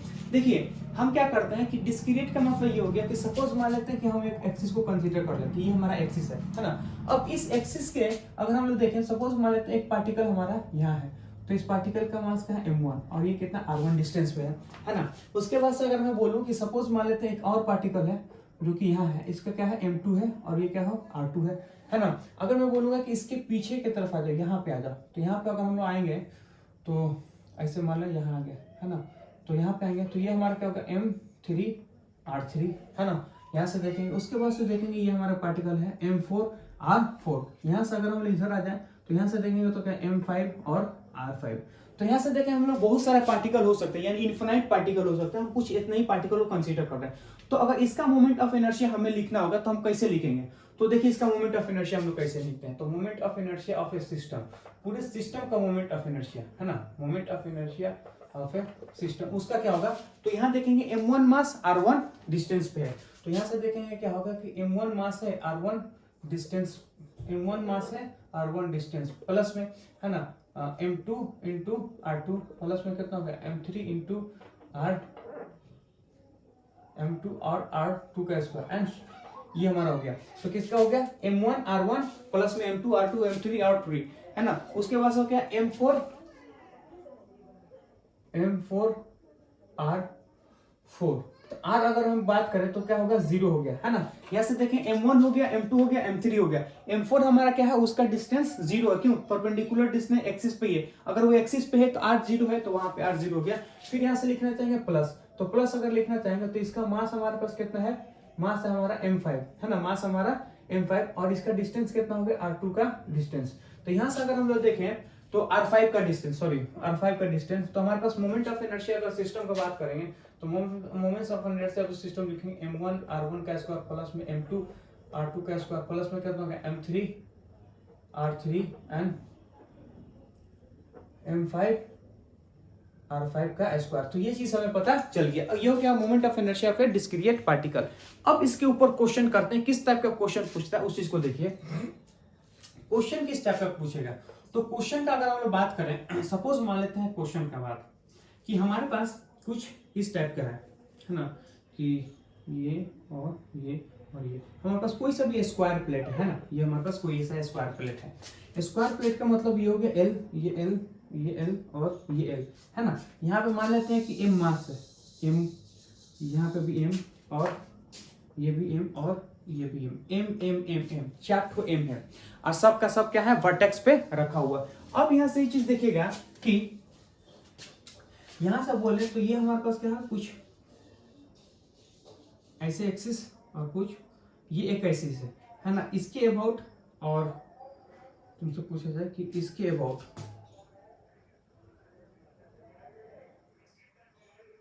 है ना, और इसके अबाउट, तो ये होगा 1 और ये क्या होगा 2 और ये हमारा 3, 1 2 एंड 3 तीनों के अबाउट अगर हमको मोमेंट ऑफ इनर्शिया निकालना तो कैसे निकालेंगे उसी को देखिए, फर्स्ट सेकेंड और थर्ड। तो find the moment of inertia, find the moment of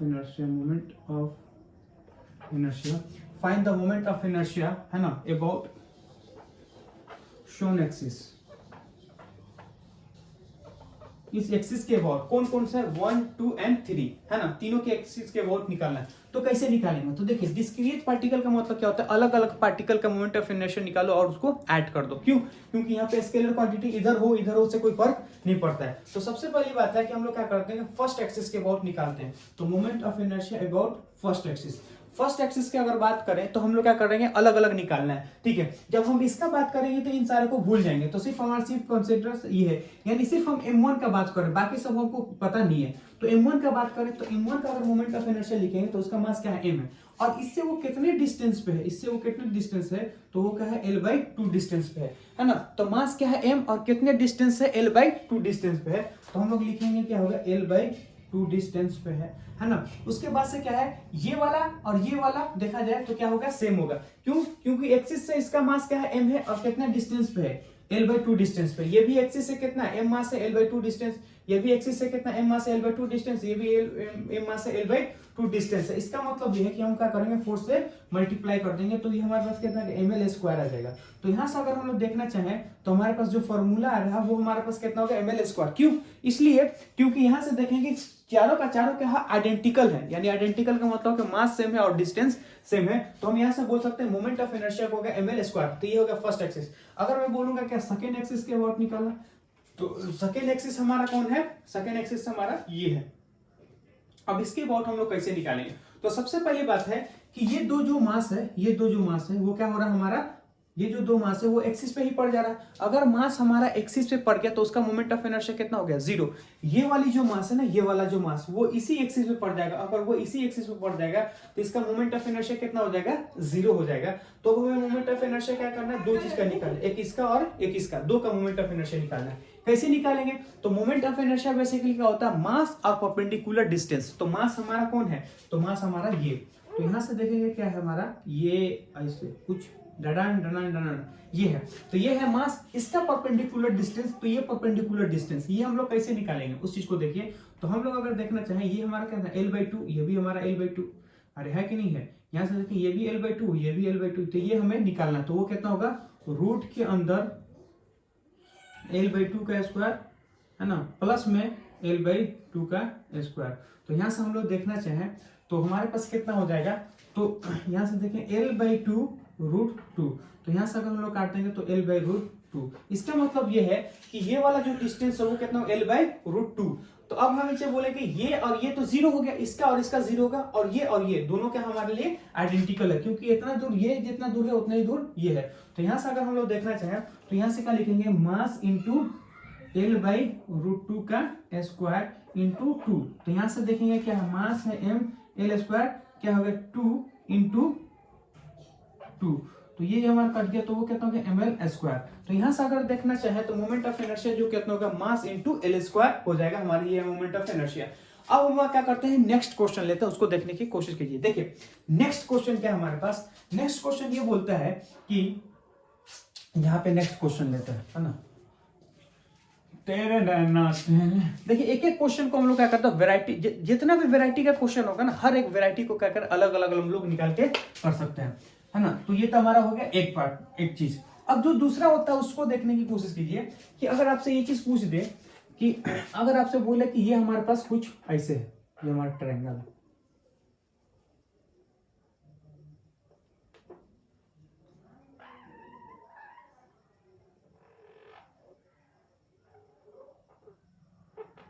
ये हमारा इक्विलेटरल ट्रायंगल। इक्विलेटरल ट्रायंगल का मतलब ये होता है, ये L और ये L, तीनों L। इस ये हमारे पास है पार्टिकल, ये हमारे पास पार्टिकल है, ये हमारा पार्टिकल है, ये M है, ये M है, और ये है M, L M। अब हमारे पास क्या है कि मोमेंट ऑफ इनर्शिया निकालना किसका, इसका, पर किसके अबाउट।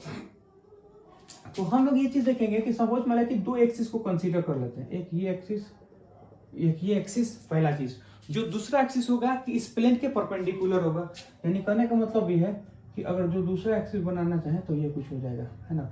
ये फर्स्ट एक्सिस और ये हमारा क्या होगा, सेकेंड एक्सिस। तो सेकेंड एक्सिस का अगर हम बात करें तो ऐसे, ऐसे, ये हमारा क्या है सेंटर है, और सेंटर पे अगर बात करें तो कुछ ऐसे है, मान ला कि हमारे पास क्या होगा सेंटर, सी सेंटर है इसके अबाउट। यानी कहने का मतलब ये है कि अगर आपसे ये चीज पूछ दिया जाए कि सपोज मान लो ये कुछ हमारा ऐसे है ना, ये ऐसे है, अगर ये हमारा ऐसे है तो इसका मान लो ये हमारे पास ट्रायंगल है, तो जो ट्रायंगल है ना, ट्रायंगल के एकदम परपेंडिकुलर इसके अबाउट ऐसे ऐसे घूमता हो, इसके अबाउट ऐसे ऐसे घूमता है, ये सपोज मान लो ये हमारे पास ट्रायंगल ऐसे है, तो ये क्या होगा इसके अबाउट ऐसे ऐसे घूमता हो, तो यहाँ होगा कि ये हमारा क्या होगा सी जो होता है वो क्या होगा इसके परपेंडिकुलर होगा, इसके about gun gun gun gun gun gun क्या घूमता होगा, और ये जो होता है इस प्लेन में, यानी ये जो होगा उस प्लेन है, ये हमारा ये इसके परपेंडिकुलर होगा, तो मैं लिखूंगा क्या होगा इन प्लेन ऑफ ट्रायंगल,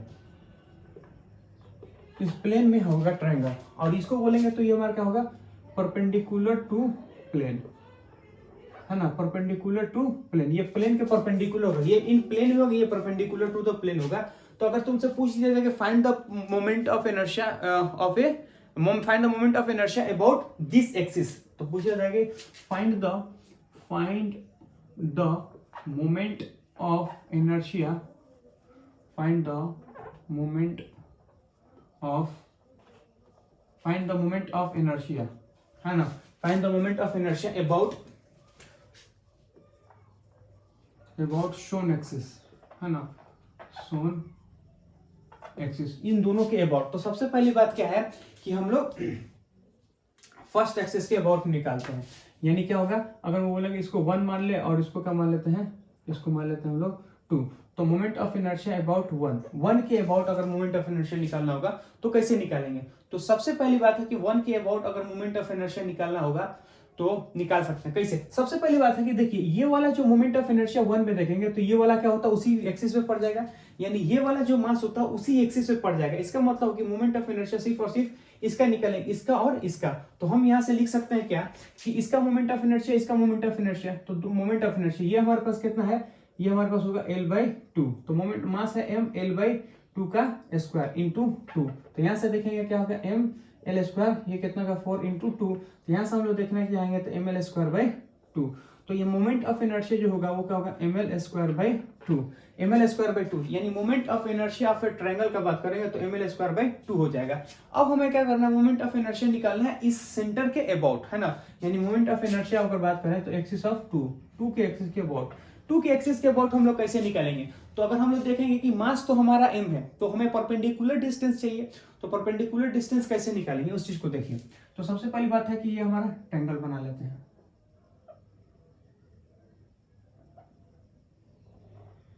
ये हमारा एक ट्रायंगल है, ये एक पॉइंट, ये एक पॉइंट और ये एक पॉइंट, 3 पॉइंट हमारा, ये 1 पॉइंट 2 पॉइंट और 3 पॉइंट, ये है मास m, ये है मास और ये भी हमारा है मास 3। तो अगर हम बोलेंगे सेंटर, तो सेंट्रॉइड अगर हम बात करें ये हमारा डिस्टेंस होगा, ये हमारा डिस्टेंस होगा। अब इन डिस्टेंस को हम लोग निकालेंगे कैसे, ऐसा देखिए ये हमारा डिस्टेंस हो तो निकाल लेंगे। देखिए कैसे, हमें पता है कि सेंटर से अगर बात करें ये है, तो अगर मैं बोलूं क्या ये हमारा L/2, ये हमारा कितना है थीटा है ना, थीटा हमारा क्या है 30 डिग्री है। तो यहां से अगर हम लोग देखने मान लो ये कितना है 30 डिग्री है, तो अगर हम लोग बोले कि साइन 30 डिग्री, साइन नहीं cos 30 डिग्री, cos 30 डिग्री का मतलब क्या होता है कि क्या होता है, ये तो हमारा हो गया परपेंडिकुलर, ये हमारा हो गया बेस, है ना। तो यहां से देखेंगे, सॉरी बेस नहीं, ये हमारा हो गया, तो यहां से देखेंगे तो ये हमारा क्या परपेंडिकुलर, ये हमारा बेस 90 के सामने वाला हाइपोटेनियस होता है, तो सामने वाला क्या होगा परपेंडिकुलर, ये हमारा क्या होता है बेस होता है, ये हमारा क्या होता है हाइपोटेनियस होता है। तो cos थीटा क्या होता है बेस और हाइपोटेनियस, तो मैं बोलूंगा ये हमारा बेस का होता है L/2 इंटू ये हमारा डिस्टेंस है, तो मान लेते हैं ये हमारा कितना है x है, तो रूट के अंदर 3/2 इंटू है ना L/2x, तो यहाँ से x का हम लोग काट लेंगे, तो x इज इक्वल टू हमारा कितना होगा L/√3, तो x इज इक्वल टू हमारा कितना होगा L/√3, ये हमारा क्या है, ये हमारा है उसका डिस्टेंस। तो मोमेंट ऑफ इनर्शिया अब निकालेंगे क्या होगा 2 के अबाउट, तो इसका मास क्या है m, है ना, इसका स्क्वायर कर देंगे, तो वो कहते हैं L/√3 का स्क्वायर हम लोग कर देंगे, तो ये क्या होता है m, है ना, L स्क्वायर डिवाइडेड बाई कितना हो गया 3, ml स्क्वायर बाई 3। अब यहाँ पे ये चीज देखेंगे कि ml स्क्वायर बाई 3 तो एक पार्टिकल का है, हमारे पास क्या है 3 पार्टिकल है। अगर हमारे पास 3 पार्टिकल है तो आई नेट अगर हम लोग निकालना चाहें तो वो कितना ml स्क्वायर बाई कितना 3 इंटू 3, तो यहाँ से कट जाएगा तो वो कितना होगा ml स्क्वायर, तो हमारे पास कितना होगा ml स्क्वायर। तो यहाँ से हम लोग क्या कर सकते हैं, निकाल सकते हैं। तो अब ये चीज हमारा डिस्क्रीट पार्टिकल। लेकिन अगला पॉइंट जो हमारा आने वाला है उसमें हम लोग क्या करेंगे, ऑब्जेक्ट का निकालेंगे। यानी अब हम लोग निकालने वाले ऑब्जेक्ट। ऑब्जेक्ट का मतलब क्या होता है कि पूरे रिंग का कितना होगा। रिंग तो हमारे पास कोई पार्टिकल नहीं है, पूरा एक ऑब्जेक्ट है। तो रिंग का कितना होगा, डिस्क का कितना होगा, रड का कितना होगा, है ना, स्फीयर का कितना होगा, होलो स्फीयर का कितना होगा, कौन का, इन सारी चीज का हम लोग क्या करने वाले, कैलकुलेशन करने वाले हैं। तो नेक्स्ट हम लोग लेते हैं, नेक्स्ट हम लोग लेंगे किसका, यानी moment of inertia of A object. किसी भी ऑब्जेक्ट का मोमेंट ऑफ इनर्शिया कितना होगा वो चीज हम लोग लेने वाले हैं। तो moment of inertia of A object, पहली बात देखते हैं कि ऑब्जेक्ट का क्या होगा।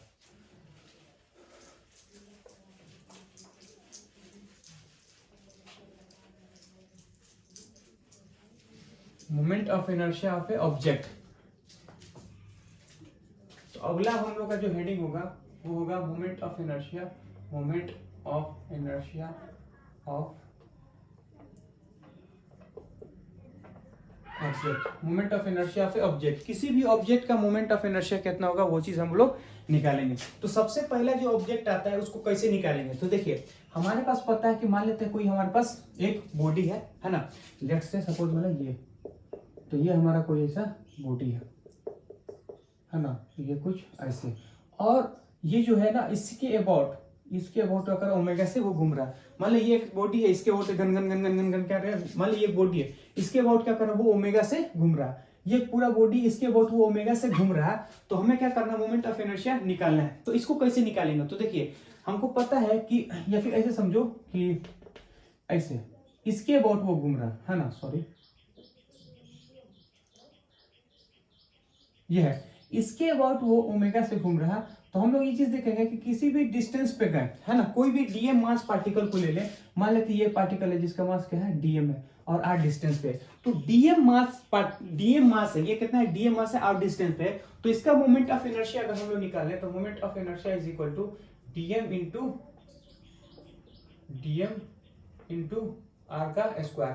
तो ये हमारा क्या होगा, moment of inertia DM R square. यानी कहने का मतलब ये है कि इसका जो मोमेंट ऑफ इनर्शिया होगा, यानी अगर तुमसे ये पूछ जाए कि डी आई, यानी छोटा सा मोमेंट ऑफ इनर्शिया होगा छोटे से मास इंटू आर का स्क्वायर। अगर हमको बड़ा निकालना है तो D I is equal to D M R का स्क्वायर। यानी कहने का मोमेंट ऑफ इनर्शिया अगर हम बात करें कि अगर डीएम का यानी छोटे से मास का इंटीग्रेशन अगर आप कर दोगे तो पूरे ऑब्जेक्ट का निकल जाएगा। तो पूरे ऑब्जेक्ट का मोमेंट ऑफ इनर्शिया हम लोग कैसे निकालते हैं, तो पूरे ऑब्जेक्ट का मोमेंट ऑफ इनर्शिया जो होता है हम लोग निकालते हैं, किसी एक छोटे पार्टिकल का मोमेंट ऑफ इनर्शिया निकालो, फिर उसका क्या करना है, स्क्वायर कर देंगे, तो वो क्या होगा, पूरे बॉडी का मोमेंट ऑफ इनर्शिया निकल जाएगा। तो सबसे पहला जो हमारा ऑब्जेक्ट होगा वो हमारे पास क्या होगा, moment of inertia of a ring. तो मैं लिखूंगा क्या, पहला हेडिंग हमारा है कि moment of inertia of a ring. अब यहाँ पे रिंग जो होगा वो यूनिफॉर्म भी होगा, वो नॉन यूनिफॉर्म होगा। यूनिफॉर्म मतलब क्या कि सेम मास डिस्ट्रीब्यूशन हो, या फिर बिना सेम मास डिस्ट्रीब्यूशन होगा, वो क्या होगा, moment of inertia of a ring, है ना, यूनिफॉर्म या नॉन यूनिफॉर्म, है ना। Moment of inertia of a ring uniform या नॉन यूनिफॉर्म, यूनिफॉर्म भी हो सकता है और नॉन यूनिफॉर्म होता है, उसका मोमेंट ऑफ इनर्शिया कैसे निकालें। तो देखिए मोमेंट ऑफ इनर्शिया अगर हम लोग निकालना चाहें तो सपोज मान लेते हैं ये हमारे पास क्या है, एक्सिस से, इस एक्सिस के अबाउट वो जाएगा। वो कैसे होगा, तो यहां से देखिए, तो मान ले रहे हैं कि जो रिंग है ना वो तो कुछ इस टाइप का रिंग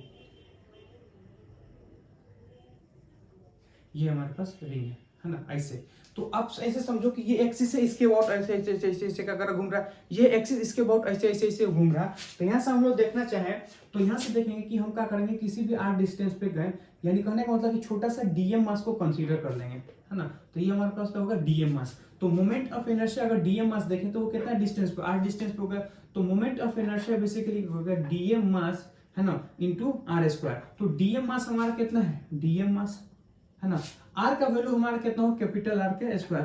तो हमको पता है कि कैपिटल आर एक प्रकार का कांस्टेंट होता है ना, तो वो हमारा क्या होता है, बाहर निकल जाएगा। तो डीएम मास का स्क्वायर। तो अगर मैं बात करूंगा कि टोटल मास अगर हम बोल दें कि ये क्या होगा, रेडियस आर है और मास एम है, तो डीएम सारे डीएम मास को जोड़ेंगे तो कितना होगा, कैपिटल डीएम होगा।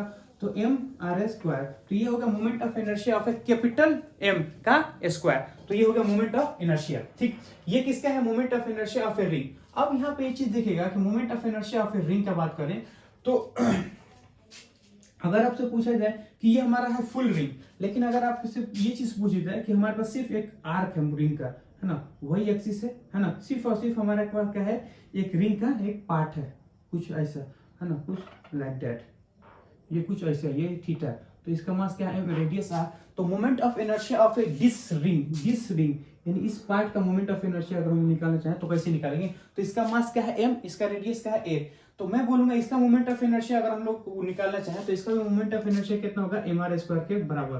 क्यों? क्योंकि रिंग का हर एक पार्टिकल आर डिस्टेंस पे होता है, तो इसका मोमेंट ऑफ इनर्शिया क्या होता है? कि एम आर स्क्वायर हो जाएगा। अब यहाँ पे देखिए, अगर हम लोग बोले ये हमारे पास एक्सिस इसके अबाउट वो घूम रहा है, यानी रिंग हमारा इसके अबाउट हो, अगर हम इसी चीज को अगर ऐसे दिखलाना चाहें, यानी कहने का मतलब है कि अगर ये चीज बोलेंगे ये हमारा ऐसे इसके अबाउट वो घूम रहा है, अब हम इसी चीज को पलट कैसे दिखलाएं? ये ऐसे है, इसको पलट कैसे दिखलाएं? ये मतलब ऐसे है, इसको पलट कैसे दिखलाएं? तो क्या होगा उस चीज को देखिए कि तो तीन केस हमारे पास बनेगा। सपोज मान लेते हैं कि जो पार्टिकल है ना कुछ एंगल ऐसे बनाता है ना, ये हमारा कुछ ऐसे पार्टिकल है ना, कोई थीटा है, इसका मास क्या है? एम, इसका रेडियस ए, तो इसके अबाउट वो क्या करेगा? घूमेगा। तो इसका मास क्या है? एम, इसका रेडियस क्या है? एम, और वो थीटा एंगल बनाता है, तो इसका मोमेंट ऑफ इनर्शिया कितना होगा?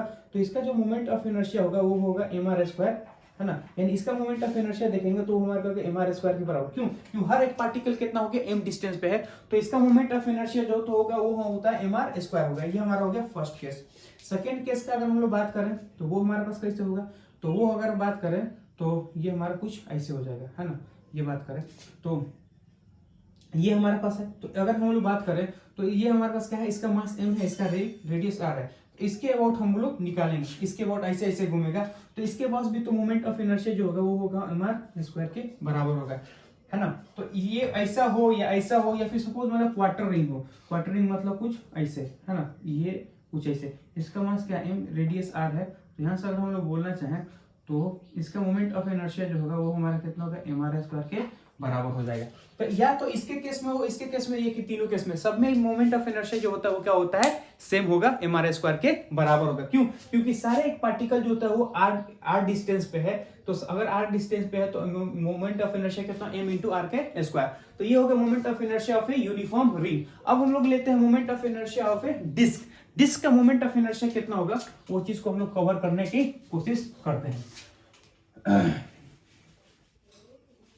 तो moment of inertia of a disc का कैसे मोमेंट ऑफ इनर्शिया निकालेंगे उस चीज को देखिएगा। पहले हेडिंग डालेंगे moment of inertia of a disc, तो यहां से लिखेंगे मोमेंट ऑफ इनर्शिया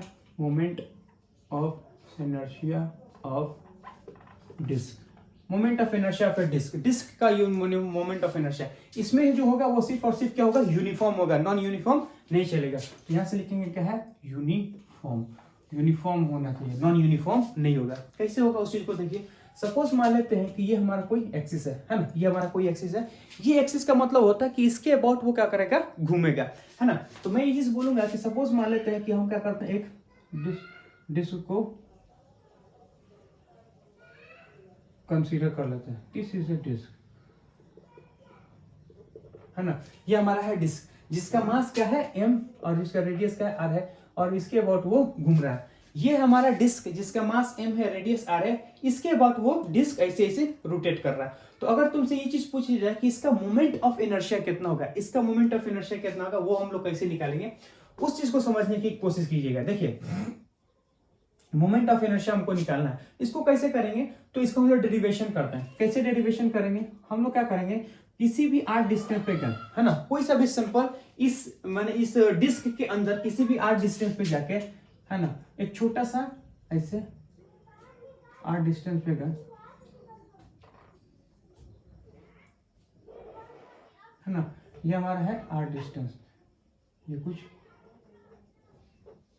ऐसे, है ना, आर डिस्टेंस पे गए, तो ये हमारा क्या होगा? आर डिस्टेंस पे गए। तो हम अगर इसका मोमेंट ऑफ इनर्शिया निकालना हो तो कैसे करेंगे? तो हमें पता है क्या है कि ये छोटा सा मास है, आर डिस्टेंस पे गए और छोटा सा डी डी मास डी आर का लेंथ लें, यानी कहने को आर डिस्टेंस पे जाके छोटा सा डी आर का थिकनेस लेते हैं, आर डिस्टेंस पे छोटा सा डी आर का थिकनेस लेते हैं। इसमें जो मास होगा ना वो क्या होगा, डीएम मास होगा। क्यों? क्योंकि छोटा सा मास, यानी कहने का मतलब कि आर डिस्टेंस पे क्या छोटा सा रिंग कंसीडर करें, डीआर का रिंग कंसीडर करें, आर डिस्टेंस पे जाके छोटा सा डीआर, तो एक तो होगा आर पे, एक तो होगा आर प्लस डीआर पे रिंग। तो वो जो छोटा सा रिंग होगा ना, वो छोटा सा रिंग उसमें मास बहुत ही कम आएगा। तो मैं यहां से लिख सकता हूं कि मोमेंट ऑफ इनर्शिया जो होगा, इसको कैसे लिखेंगे, तो इसका सिंपल सा मोमेंट ऑफ इनर्शिया का फॉर्मूला आप लिखना चाहें तो डी आई हमारा होगा, वो क्या होगा, छोटा सा मास इंटू इसका डिस्टेंस, इसका डिस्टेंस कितना आर के इक्वल होगा। तो अगर हमको पूरा मोमेंट ऑफ इनर्शिया चाहिए, तो मोमेंट ऑफ इनर्शिया हमको चाहिए, तो इसे क्या करेंगे, इंटीग्रेट कर देंगे डीएम आर स्क्वायर। अब हमारे पास जो डीएम होगा वो कितना होगा, उसके लिए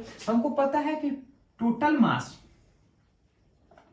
जो है वो टोटल एरिया में डिस्ट्रीब्यूटेड है, तो total mass divided by total area is equal to छोटा सा मास डिवाइडेड बाय छोटा सा एरिया।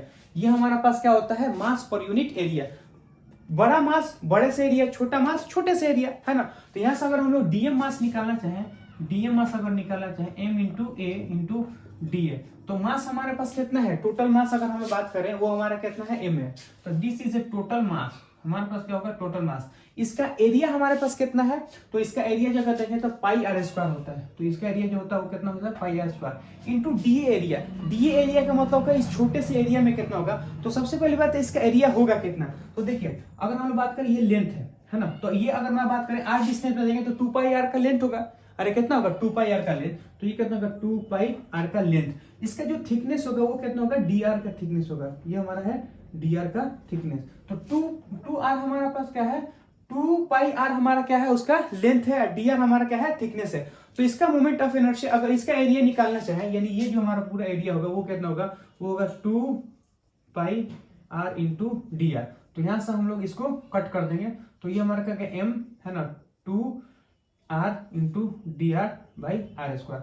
तो ये हमारे पास हो गया। अब इस डीएम के वैल्यू को हम लोग लाके यहाँ पुट कर देंगे, तो डीएम के वैल्यू को यहाँ लाके पुट करेंगे तो 2m है ना, 2m बाई आर स्क्वायर है ना, आर इंटू डी आर। तो यहाँ से हम लोग कहाँ से कहाँ तक लगाए, 0 से लेके r के बीच में, तो i is equal to 2m R square है ना, r का स्क्वायर डिवाइडेड बाई 2, 0 से लेके कितना हो गया, कैपिटल R। कहां से कहां तक वेरी कर रहा है, 0 से r तक वेरी कर रहा, तो हम लोग क्या कर रहे हैं, 0 से r तक लगा देंगे। तो I इज इक्वल टू, यानी moment of inertia is equal to 2m R square by है ना 1/2। अब r का क्या होगा, r का है ना 2m स्क्वायर, हाँ सॉरी ये वाला r हम लोग भूल गए है ना, ये भी r है, तो यहां से क्या होगा, ये भी r है, तो हमारे पास कितना होगा, r क्यूब हो जाएगा dr है ना। क्यों, क्योंकि यहां से देखिए हमारे पास कितना 2r इंटू डी आर, तो यहां से अगर देखेंगे तो इसका क्या होगा, r है into D R into r का स्क्वायर है, तो ये हमारे पास कितना होगा, क्यूब हो जाएगा है ना। तो यहां से अगर हम लोग देखना चाहिए इसका मोमेंट ऑफ इनर्शिया निकालना चाहे तो कितना होगा, 2m r का स्क्वायर है ना, तो ये r तो कितना होगा, r का क्यूब इंटू डी आर, कहां से 0 से लेके r के बीच में। तो i इज इक्वल टू कितना होगा, 2m divided by R square, 2m divided by R square, तो यहां से लिखेंगे r का क्यूब, यानी r का कितना होगा, 4 डिवाइडेड बाई 4, इसका इंटीग्रेशन है ना, पावर का फिर डिवाइडेड बाय 0 से लेके r के बीच में। तो मोमेंट ऑफ इनर्शिया अगर बात करें तो ये कितना होगा, इसको हम लोग काट देंगे तो कितना होगा, m है ना, ये कितना होगा m, ये कितना होगा 2r स्क्वायर, यहाँ से देखेंगे तो r का पावर 4, तो यहाँ से हम लोग इसको काट देंगे तो मोमेंट ऑफ इनर्शिया जो होगा वो कितना होगा, m/2 है ना, r का स्क्वायर। क्यों, ये स्क्वायर ये क्यूब, तो 2 कट गया तो 2 बच गया, तो i इज इक्वल टू क्या था, mr square by 2। This is a moment of inertia of the disc का मोमेंट ऑफ इनर्शिया। अब इसके केस में देखिए कि डिस्क का मोमेंट ऑफ इनर्शिया, तो इसके अबाउट हमारा डिस्क का मोमेंट ऑफ इनर्शिया ये कब है, जब एक्सिस का हो perpendicular to the plane, plane के परपेंडिकुलर, माने डिस्क ऐसा है इसके एक्सिस होगा, तो ये कितना होगा, mr स्क्वायर बाई 2। अब यहाँ पे चीज देखिएगा कि अगर इसी चीज को हम लोग ऐसे कर ले, मान ले कि ये क्या है, एक्सिस ऐसे है, इसके बहुत पूरा डिस्क, अगर हम इसको मोड़ के ऐसे ला दें, मतलब ऐसे है, इसको मोड़ के हम लोग ऐसे कर दें, ऐसे है, इसको मोड़ के ऐसे कर दो, तो जैसे इसको हम लोग मोड़ के ऐसे करेंगे तो मोमेंट ऑफ इनर्शिया अगर हम लोग निकालना चाहेंगे तो कैसे निकालेंगे। तो सबसे पहली बात है मोमेंट ऑफ इनर्शिया किसी भी थीटा एंगल पे, मोमेंट ऑफ इनर्शिया किसी भी थीटा एंगल पे, ये कुछ ऐसे है, ये ऐसे, तो इसका मोमेंट ऑफ इनर्शिया जो होगा वो हमारे पास कितना होगा, मोमेंट ऑफ इनर्शिया जो होगा वो होगा mr स्क्वायर बाई 2। mr²/2। तो इसका मोमेंट ऑफ इनर्शिया हमारे पास 2 किसके इसके एक्सिस अबाउट हो, माने ये ऐसे इसके अबाउट होगा। अच्छा, ये होगा मोमेंट ऑफ, ऐसा क्यों होगा, ऐसा ये होगा, देखिए कहने का मतलब ये है कि अगर मैं बोलूंगा कि सपोज मान ये है, तो अगर मैं बोलूंगा कि ये हमारा कुछ ऐसे है ना, ये कुछ ऐसे है, तो अगर मैं बोलूंगा कि इसको छोटे छोटे स्ट्रिप में तोड़ दो, छोटे छोटे स्ट्रिप में तोड़ोगे तो होता क्या है, ये स्ट्रिप टूट गया, फिर इसके ऊपर स्ट्रिप टूट गया, फिर इसकी स्ट्रिप टूट गया। तो यहां से देखेंगे तो बेसिकली अगर हम सबको सिर्फ स्ट्रिप स्ट्रिप की बात करेंगे तो मोमेंट ऑफ इनर्शिया जो होता है वो इसका स्ट्रिप, फिर इसका स्ट्रिप, इसका स्ट्रिप, इसका मतलब है कि इसका अलग निकालो, फिर इसका निकालो, फिर इसका निकालो। इसका मतलब कि जितना ज्यादा होगा उतना ज्यादा क्या होता है, एड अप होते चला जाता है। यानी कहने का मतलब कम होगा तो कम मोमेंट ऑफ इनर्शिया, ज्यादा होगा तो ज्यादा मोमेंट ऑफ इनर्शिया। लेकिन एक स्ट्रिप का मोमेंट ऑफ इनर्शिया क्या होता है, फिक्स होता है ना। तो इसका मोमेंट ऑफ इनर्शिया, इसलिए इसका मोमेंट ऑफ इनर्शिया क्या होता है, सेम होता है, चाहे आप छोटा निकालो या बड़ा निकालो, है ना। यानी एक स्ट्रिप कम निकालो, इसका निकालो, फिर एक स्ट्रिप इसका निकालो, फिर स्ट्रिप इसका निकालो, फिर स्ट्रिप, यानी जितना आइडेंटिकल स्ट्रिप होगा सबका मोमेंट ऑफ इनर्शिया सेम होगा, और सबको क्या कर दो, ऐड कर दो। अब जितना ज्यादा आप बढ़ाते जाओगे उतना ज्यादा स्ट्रिप बढ़ाते जाओगे तो उसका क्या नाम, मल्टीपल होता चला जाता है। तो इसका मोमेंट ऑफ mr²/2 होता है, ठीक है। अगर फील नहीं आया तो इसको हम लोग प्रूफ भी करा देंगे। देखो कैसे, अगर मैं बोलूंगा इसका मोमेंट ऑफ इनर्शिया निकालो, तो इसका मोमेंट ऑफ इनर्शिया निकालना होगा तो हम लोग कैसे निकालेंगे, तो इसका मोमेंट ऑफ इनर्शिया जो होगा वो होगा हमारा mr²/2। तो इसका मोमेंट ऑफ इनर्शिया जो होगा वो होगा mr²/2, है ना। फिर अगर मैं बोलूंगा इसका मोमेंट ऑफ इनर्शिया, तो इसका मोमेंट ऑफ इनर्शिया जो होगा हमारा ये हमारा ऐसे, तो इसका मोमेंट ऑफ इनर्शिया जो होगा हमारा होगा, मोमेंट ऑफ इनर्शिया होगा mr²/2, है ना। सबका क्या है, मास है m, रेडियस r, इसका भी मास m, रेडियस r, इसका भी मास m, रेडियस r, सबका मास m है, रेडियस r है, तो मोमेंट ऑफ इनर्शिया सेम होगा। अच्छा, क्यों होगा उसको देखिए, इसको समझने की कोशिश करते हैं हम लोग, क्या कहते हैं, इसको प्रूव करते हैं। देखिए कैसे, हमें पता है कि ये हमारा एक्सिस है ना, ये हमारा एक्सिस है, और ये हमारा क्या है, मोमेंट ऑफ इनर्शिया निकालना है, जिसका मास क्या है m और रेडियस r है। तो ये हमारा क्या है, डिस्क है ना। अब हम लोग क्या करते हैं, इसी के तरह एक आइडेंटिकल डिस्क को कंसीडर कर लेते हैं। तो लेट्स सपोज मान लेते हैं एक आइडेंटिकल डिस्क हम कंसीडर कर लिए, ये हमारा, तो हमको पता है कि इसका मास क्या है m, इसका रेडियस r, तो इसका मोमेंट ऑफ इनर्शिया i। हमको पता है इसका मास भी है m, radius r, moment of inertia i। क्यों, क्योंकि दोनों क्या है, आइडेंटिकल है। तो अब हमें पता है कि इसके अबाउट अगर हमको मोमेंट ऑफ इनर्शिया निकालना होगा, इसके अबाउट अगर मोमेंट ऑफ इनर्शिया निकालना होगा तो हम लोग कैसे निकालेंगे, तो इसके अबाउट अगर मोमेंट ऑफ इनर्शिया हमको निकालना होगा तो हमें पता है इसके अबाउट मोमेंट ऑफ इनर्शिया कितना होगा, mr²/2। यानी क्या लेते हैं, डिस्क के परपेंडिकुलर से जो एक्सिस पास करता है उसका मोमेंट ऑफ इनर्शिया कितना होता है, mr²/2। इसका मतलब कि टोटल का मोमेंट ऑफ इनर्शिया कितना होगा, mr²/2। तो यहां से अगर हम लोग देखें तो मोमेंट ऑफ इनर्शिया जो होगा, टोटल मोमेंट ऑफ इनर्शिया कितना होगा, 2r, ये r ये i, तो कितना होगा 2i, है ना। यानी टोटल मोमेंट ऑफ इनर्शिया कितना होगा, 2i, which is equal to कितना होगा, 2m, है ना, मास इंटू r²/2, है ना। तो यहां से देखेंगे दोनों का रेडियस कितना, r/2। तो यहां से देखेंगे इसको हम लोग काट दिए, तो moment of inertia about mr²/2 आया कितना, मोमेंट ऑफ इनर्शिया कितना होगा, mr²/2। तो ये हो गया हमारा मोमेंट ऑफ इनर्शिया। तो moment of inertia is equal to कितना होगा, mr²/2 हो जाएगा। This is a moment of inertia. तो अब हम लोग क्या करते हैं, ऐसे हम लोग निकाल सकते हैं। अब हम लोग क्या करते हैं, इसके ऊपर क्वेश्चन लेते हैं और क्वेश्चन लेके देखने की कोशिश करते हैं कि मोमेंट ऑफ इनर्शिया के ऊपर कैसे किस टाइप का क्वेश्चन आता है। देखिए एक क्वेश्चन बहुत फेमस क्वेश्चन होता है या अच्छा क्वेश्चन होता है, वो क्वेश्चन क्या है उसको समझने की कोशिश कीजिए कि अगर सपोज मान लिया हमारे पास डिस्क तो है ना, लेकिन उस डिस्क में से कुछ पार्ट को निकाला गया है। यानी कहने का मतलब ये है कि वो किस टाइप का क्वेश्चन है। क्वेश्चन देखिए, क्वेश्चन क्या बोलता है कि सपोज मान लिया तो हमारे पास एक डिस्क है ना, ये कुछ ऐसे, इसमें हम लोग बोलेंगे कि r रेडियस में कोई मास नहीं होता है, 2r रेडियस में मास होता है। नहीं समझे, r रेडियस में कोई मास नहीं होता है, 2r रेडियस में मास होता है। जैसे सपोज मान लेते हैं ये कुछ,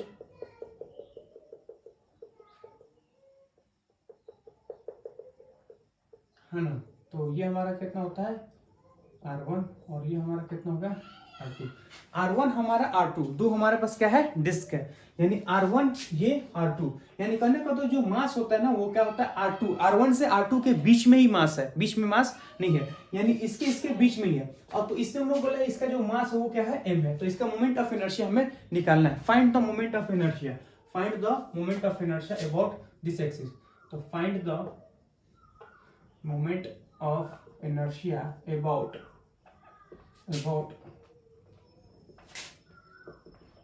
this एक्सिस, इस एक्सिस के अबाउट मोमेंट ऑफ इनर्शिया हमें निकालना होगा, तो हम लोग कैसे निकालेंगे? तो उसका देखिए मोमेंट ऑफ इनर्शिया हम लोग कैसे निकालते हैं। तो मोमेंट ऑफ इनर्शिया अगर हमको निकालना होगा तो क्या करेंगे, इसको हम लोग क्या करते हैं, डेरिवेशन करते हैं। कैसे? हम लोग क्या करते हैं कि किसी भी एक आर डिस्टेंस पे चल रहे हैं, कोई सा भी कॉमन आर डिस्टेंस पे, और यहाँ पे जाके एक छोटा सा आर पे जाके छोटा सा डी आर कंसिडर करते हैं। आर पे गए है ना, एक छोटा सा डी आर को कंसिडर कर लिया, आर पे जाके छोटा सा डी आर, ये हमारा कितना है आर, और ये हमारा कितना है, ये हमारा होता है डी आर। आर पे गए छोटा सा डी आर को कंसीडर कर लें, आर पे जाके छोटा सा डी आर को कंसीडर कर लें, ये कुछ ऐसे, आर पे जाके छोटा सा डी आर को कंसीडर कर लिया। तो अब आर पे जाके छोटा सा डी आर को कंसीडर करते हैं, तो इसका मोमेंट ऑफ इनर्शिया कितना होगा? तो इसका मोमेंट ऑफ इनर्शिया जो होगा हमारा वो होगा हमारा कि सारा मास कितना है, आर डिस्टेंस पे है, तो यहां से लिखेंगे मोमेंट ऑफ इनर्शिया। अगर बात करें तो मोमेंट ऑफ इनर्शिया जो होगा वो छोटे छोटे रिंग का होगा, यानी मोमेंट ऑफ इनर्शिया जो होगा या पूरे डिस्क का वो क्या होगा, छोटे छोटे रिंग, ये भी हमारा एक रिंग है, इसके बगल में एक और रिंग है और रिंग। तो यहाँ से अगर मोमेंट ऑफ इनर्शिया अगर हमको निकालना चाहे, रिंग का मोमेंट ऑफ इनर्शिया कितना, एम आर स्क्वायर होता है ना, क्योंकि इसका कितना, इसका मास क्या है, एम मास है।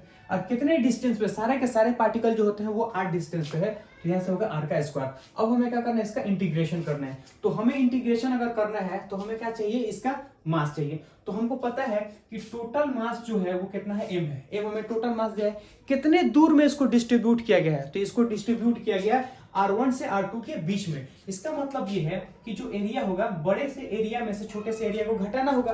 क्यों? क्योंकि पूरे R1 से यानी 0 से लेके R2 के बीच में नहीं है, ये इतना दूर तो खाली है, सिर्फ इसके बीच में है। तो यहां से अगर हम लोग देखना चाहें तो हम लोग क्या लिखेंगे, लिखेंगे क्या, पाई R2 का स्क्वायर माइनस में पाई R1 का स्क्वायर। क्यों? क्योंकि सिर्फ इतने दूर में है, ये होगा मोमेंट ऑफ इनर्शिया, है ना, which is equal to mass, छोटा सा मास और कितने एरिया में है, तो छोटे से एरिया में। तो छोटे से एरिया कितना होगा, 2 पाई आर, तो लेंथ है, और डी आर उसका थिकनेस है, यानी 2 पाई आर लेंथ है, छोटा सा थिकनेस डी है, तो 2 पाई आर इसका लेंथ है इंटू डी आर इसका थिकनेस है। तो यहां से अगर हम लोग डीएम निकालना चाहें, सबसे पहली बात है कि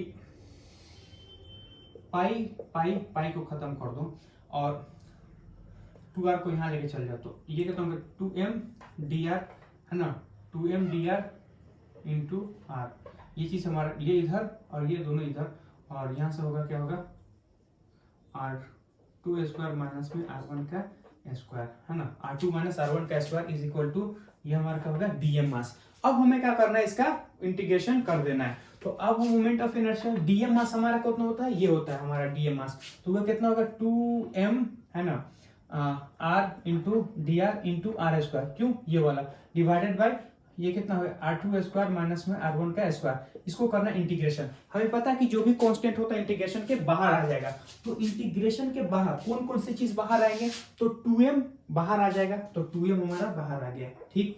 उसके बाद से क्या होगा, R2 माइनस R1, ये भी हमारा क्या होगा, बाहर आ जाएगा, तो R2 minus R1, R2 minus R1 जो हमारा बाहर आ जाएगा। अब यहां से ये देखिएगा, ये है r है, ये कितना, r का स्क्वायर है, इसका मतलब ये है कि r cube into D are. अब इसको इंटीग्रेशन कहां से कहां तक इंटीग्रेशन करेंगे, तो यहां से जहां तक मास होता है, तो मास कितना है, R1 से R2 के बीच में है। क्यों? क्योंकि मास सिर्फ और सिर्फ R1 से R2 के बीच में है, तो ये हमारा कितना होगा, R1 से R2 के बीच में होगा। तो इसका इंटीग्रेशन अगर हम लोग करना चाहें तो ये कितना होगा, 2m है ना, R2 minus R1, R2 square minus R1 का स्क्वायर, अगर हम बोले तो कितना होगा, R4 का 4 है ना, वो कहां से कहां होगा, R1 से R2 के बीच में। तो मोमेंट ऑफ इनर्शिया अगर हम लोग बात करें तो कितना होगा कि यहां से अगर ये हमारा कट गया, तो ये कितना होगा, m divided by 2 R2 square minus में R1 का स्क्वायर, है ना। तो यहां से देखेंगे क्या, R2 का पावर 4, R1 का पावर 4। अगर हम इसको खोलेंगे ना, तो यहां से देखेंगे तो हम लोग लिख सकते हैं, m हो गया 2 हो गया R2 स्क्वायर माइनस में R1 का स्क्वायर। अगर हम लोग इसको खोलना चाहें तो इसको हम लोग कैसे लिख सकते हैं, इसको हम लिख सकते हैं R2 स्क्वायर है ना, माइनस में R1 स्क्वायर, फिर इसको लिखेंगे R2 का स्क्वायर प्लस में R1 का स्क्वायर। तो यहाँ से देखेंगे ये हमारा क्या होगा, कट जाएगा, तो हमारे पास जो बचने वाला है वो क्या बचेगा, उस चीज को देखिएगा। तो हमारे पास जो बचेगा वो क्या बचेगा, इंटीग्रेशन ऑफ, वो हम लोग क्या लिखेंगे, मास है m divided by 2, mass m divided by 2, R2 minus R1 का, या नहीं R1 ये कट जाएगा हमारा, ये कट जाएगा, इसको R2 माइनस R1 का स्क्वायर बच जाएगा, R2 minus R2 plus R1 का स्क्वायर का हमारा बच जाएगा। तो दिस इज हम लोग कर सकते हैं कि इसका इंटीग्रेशन जब होगा तो इतना आंसर आ जाएगा। तो अब आज के लेक्चर को क्या करते हैं, समाप्त करते हैं, कल के लेक्चर में मिलते हैं। तो कल के लिए जय हिंद जय भारत।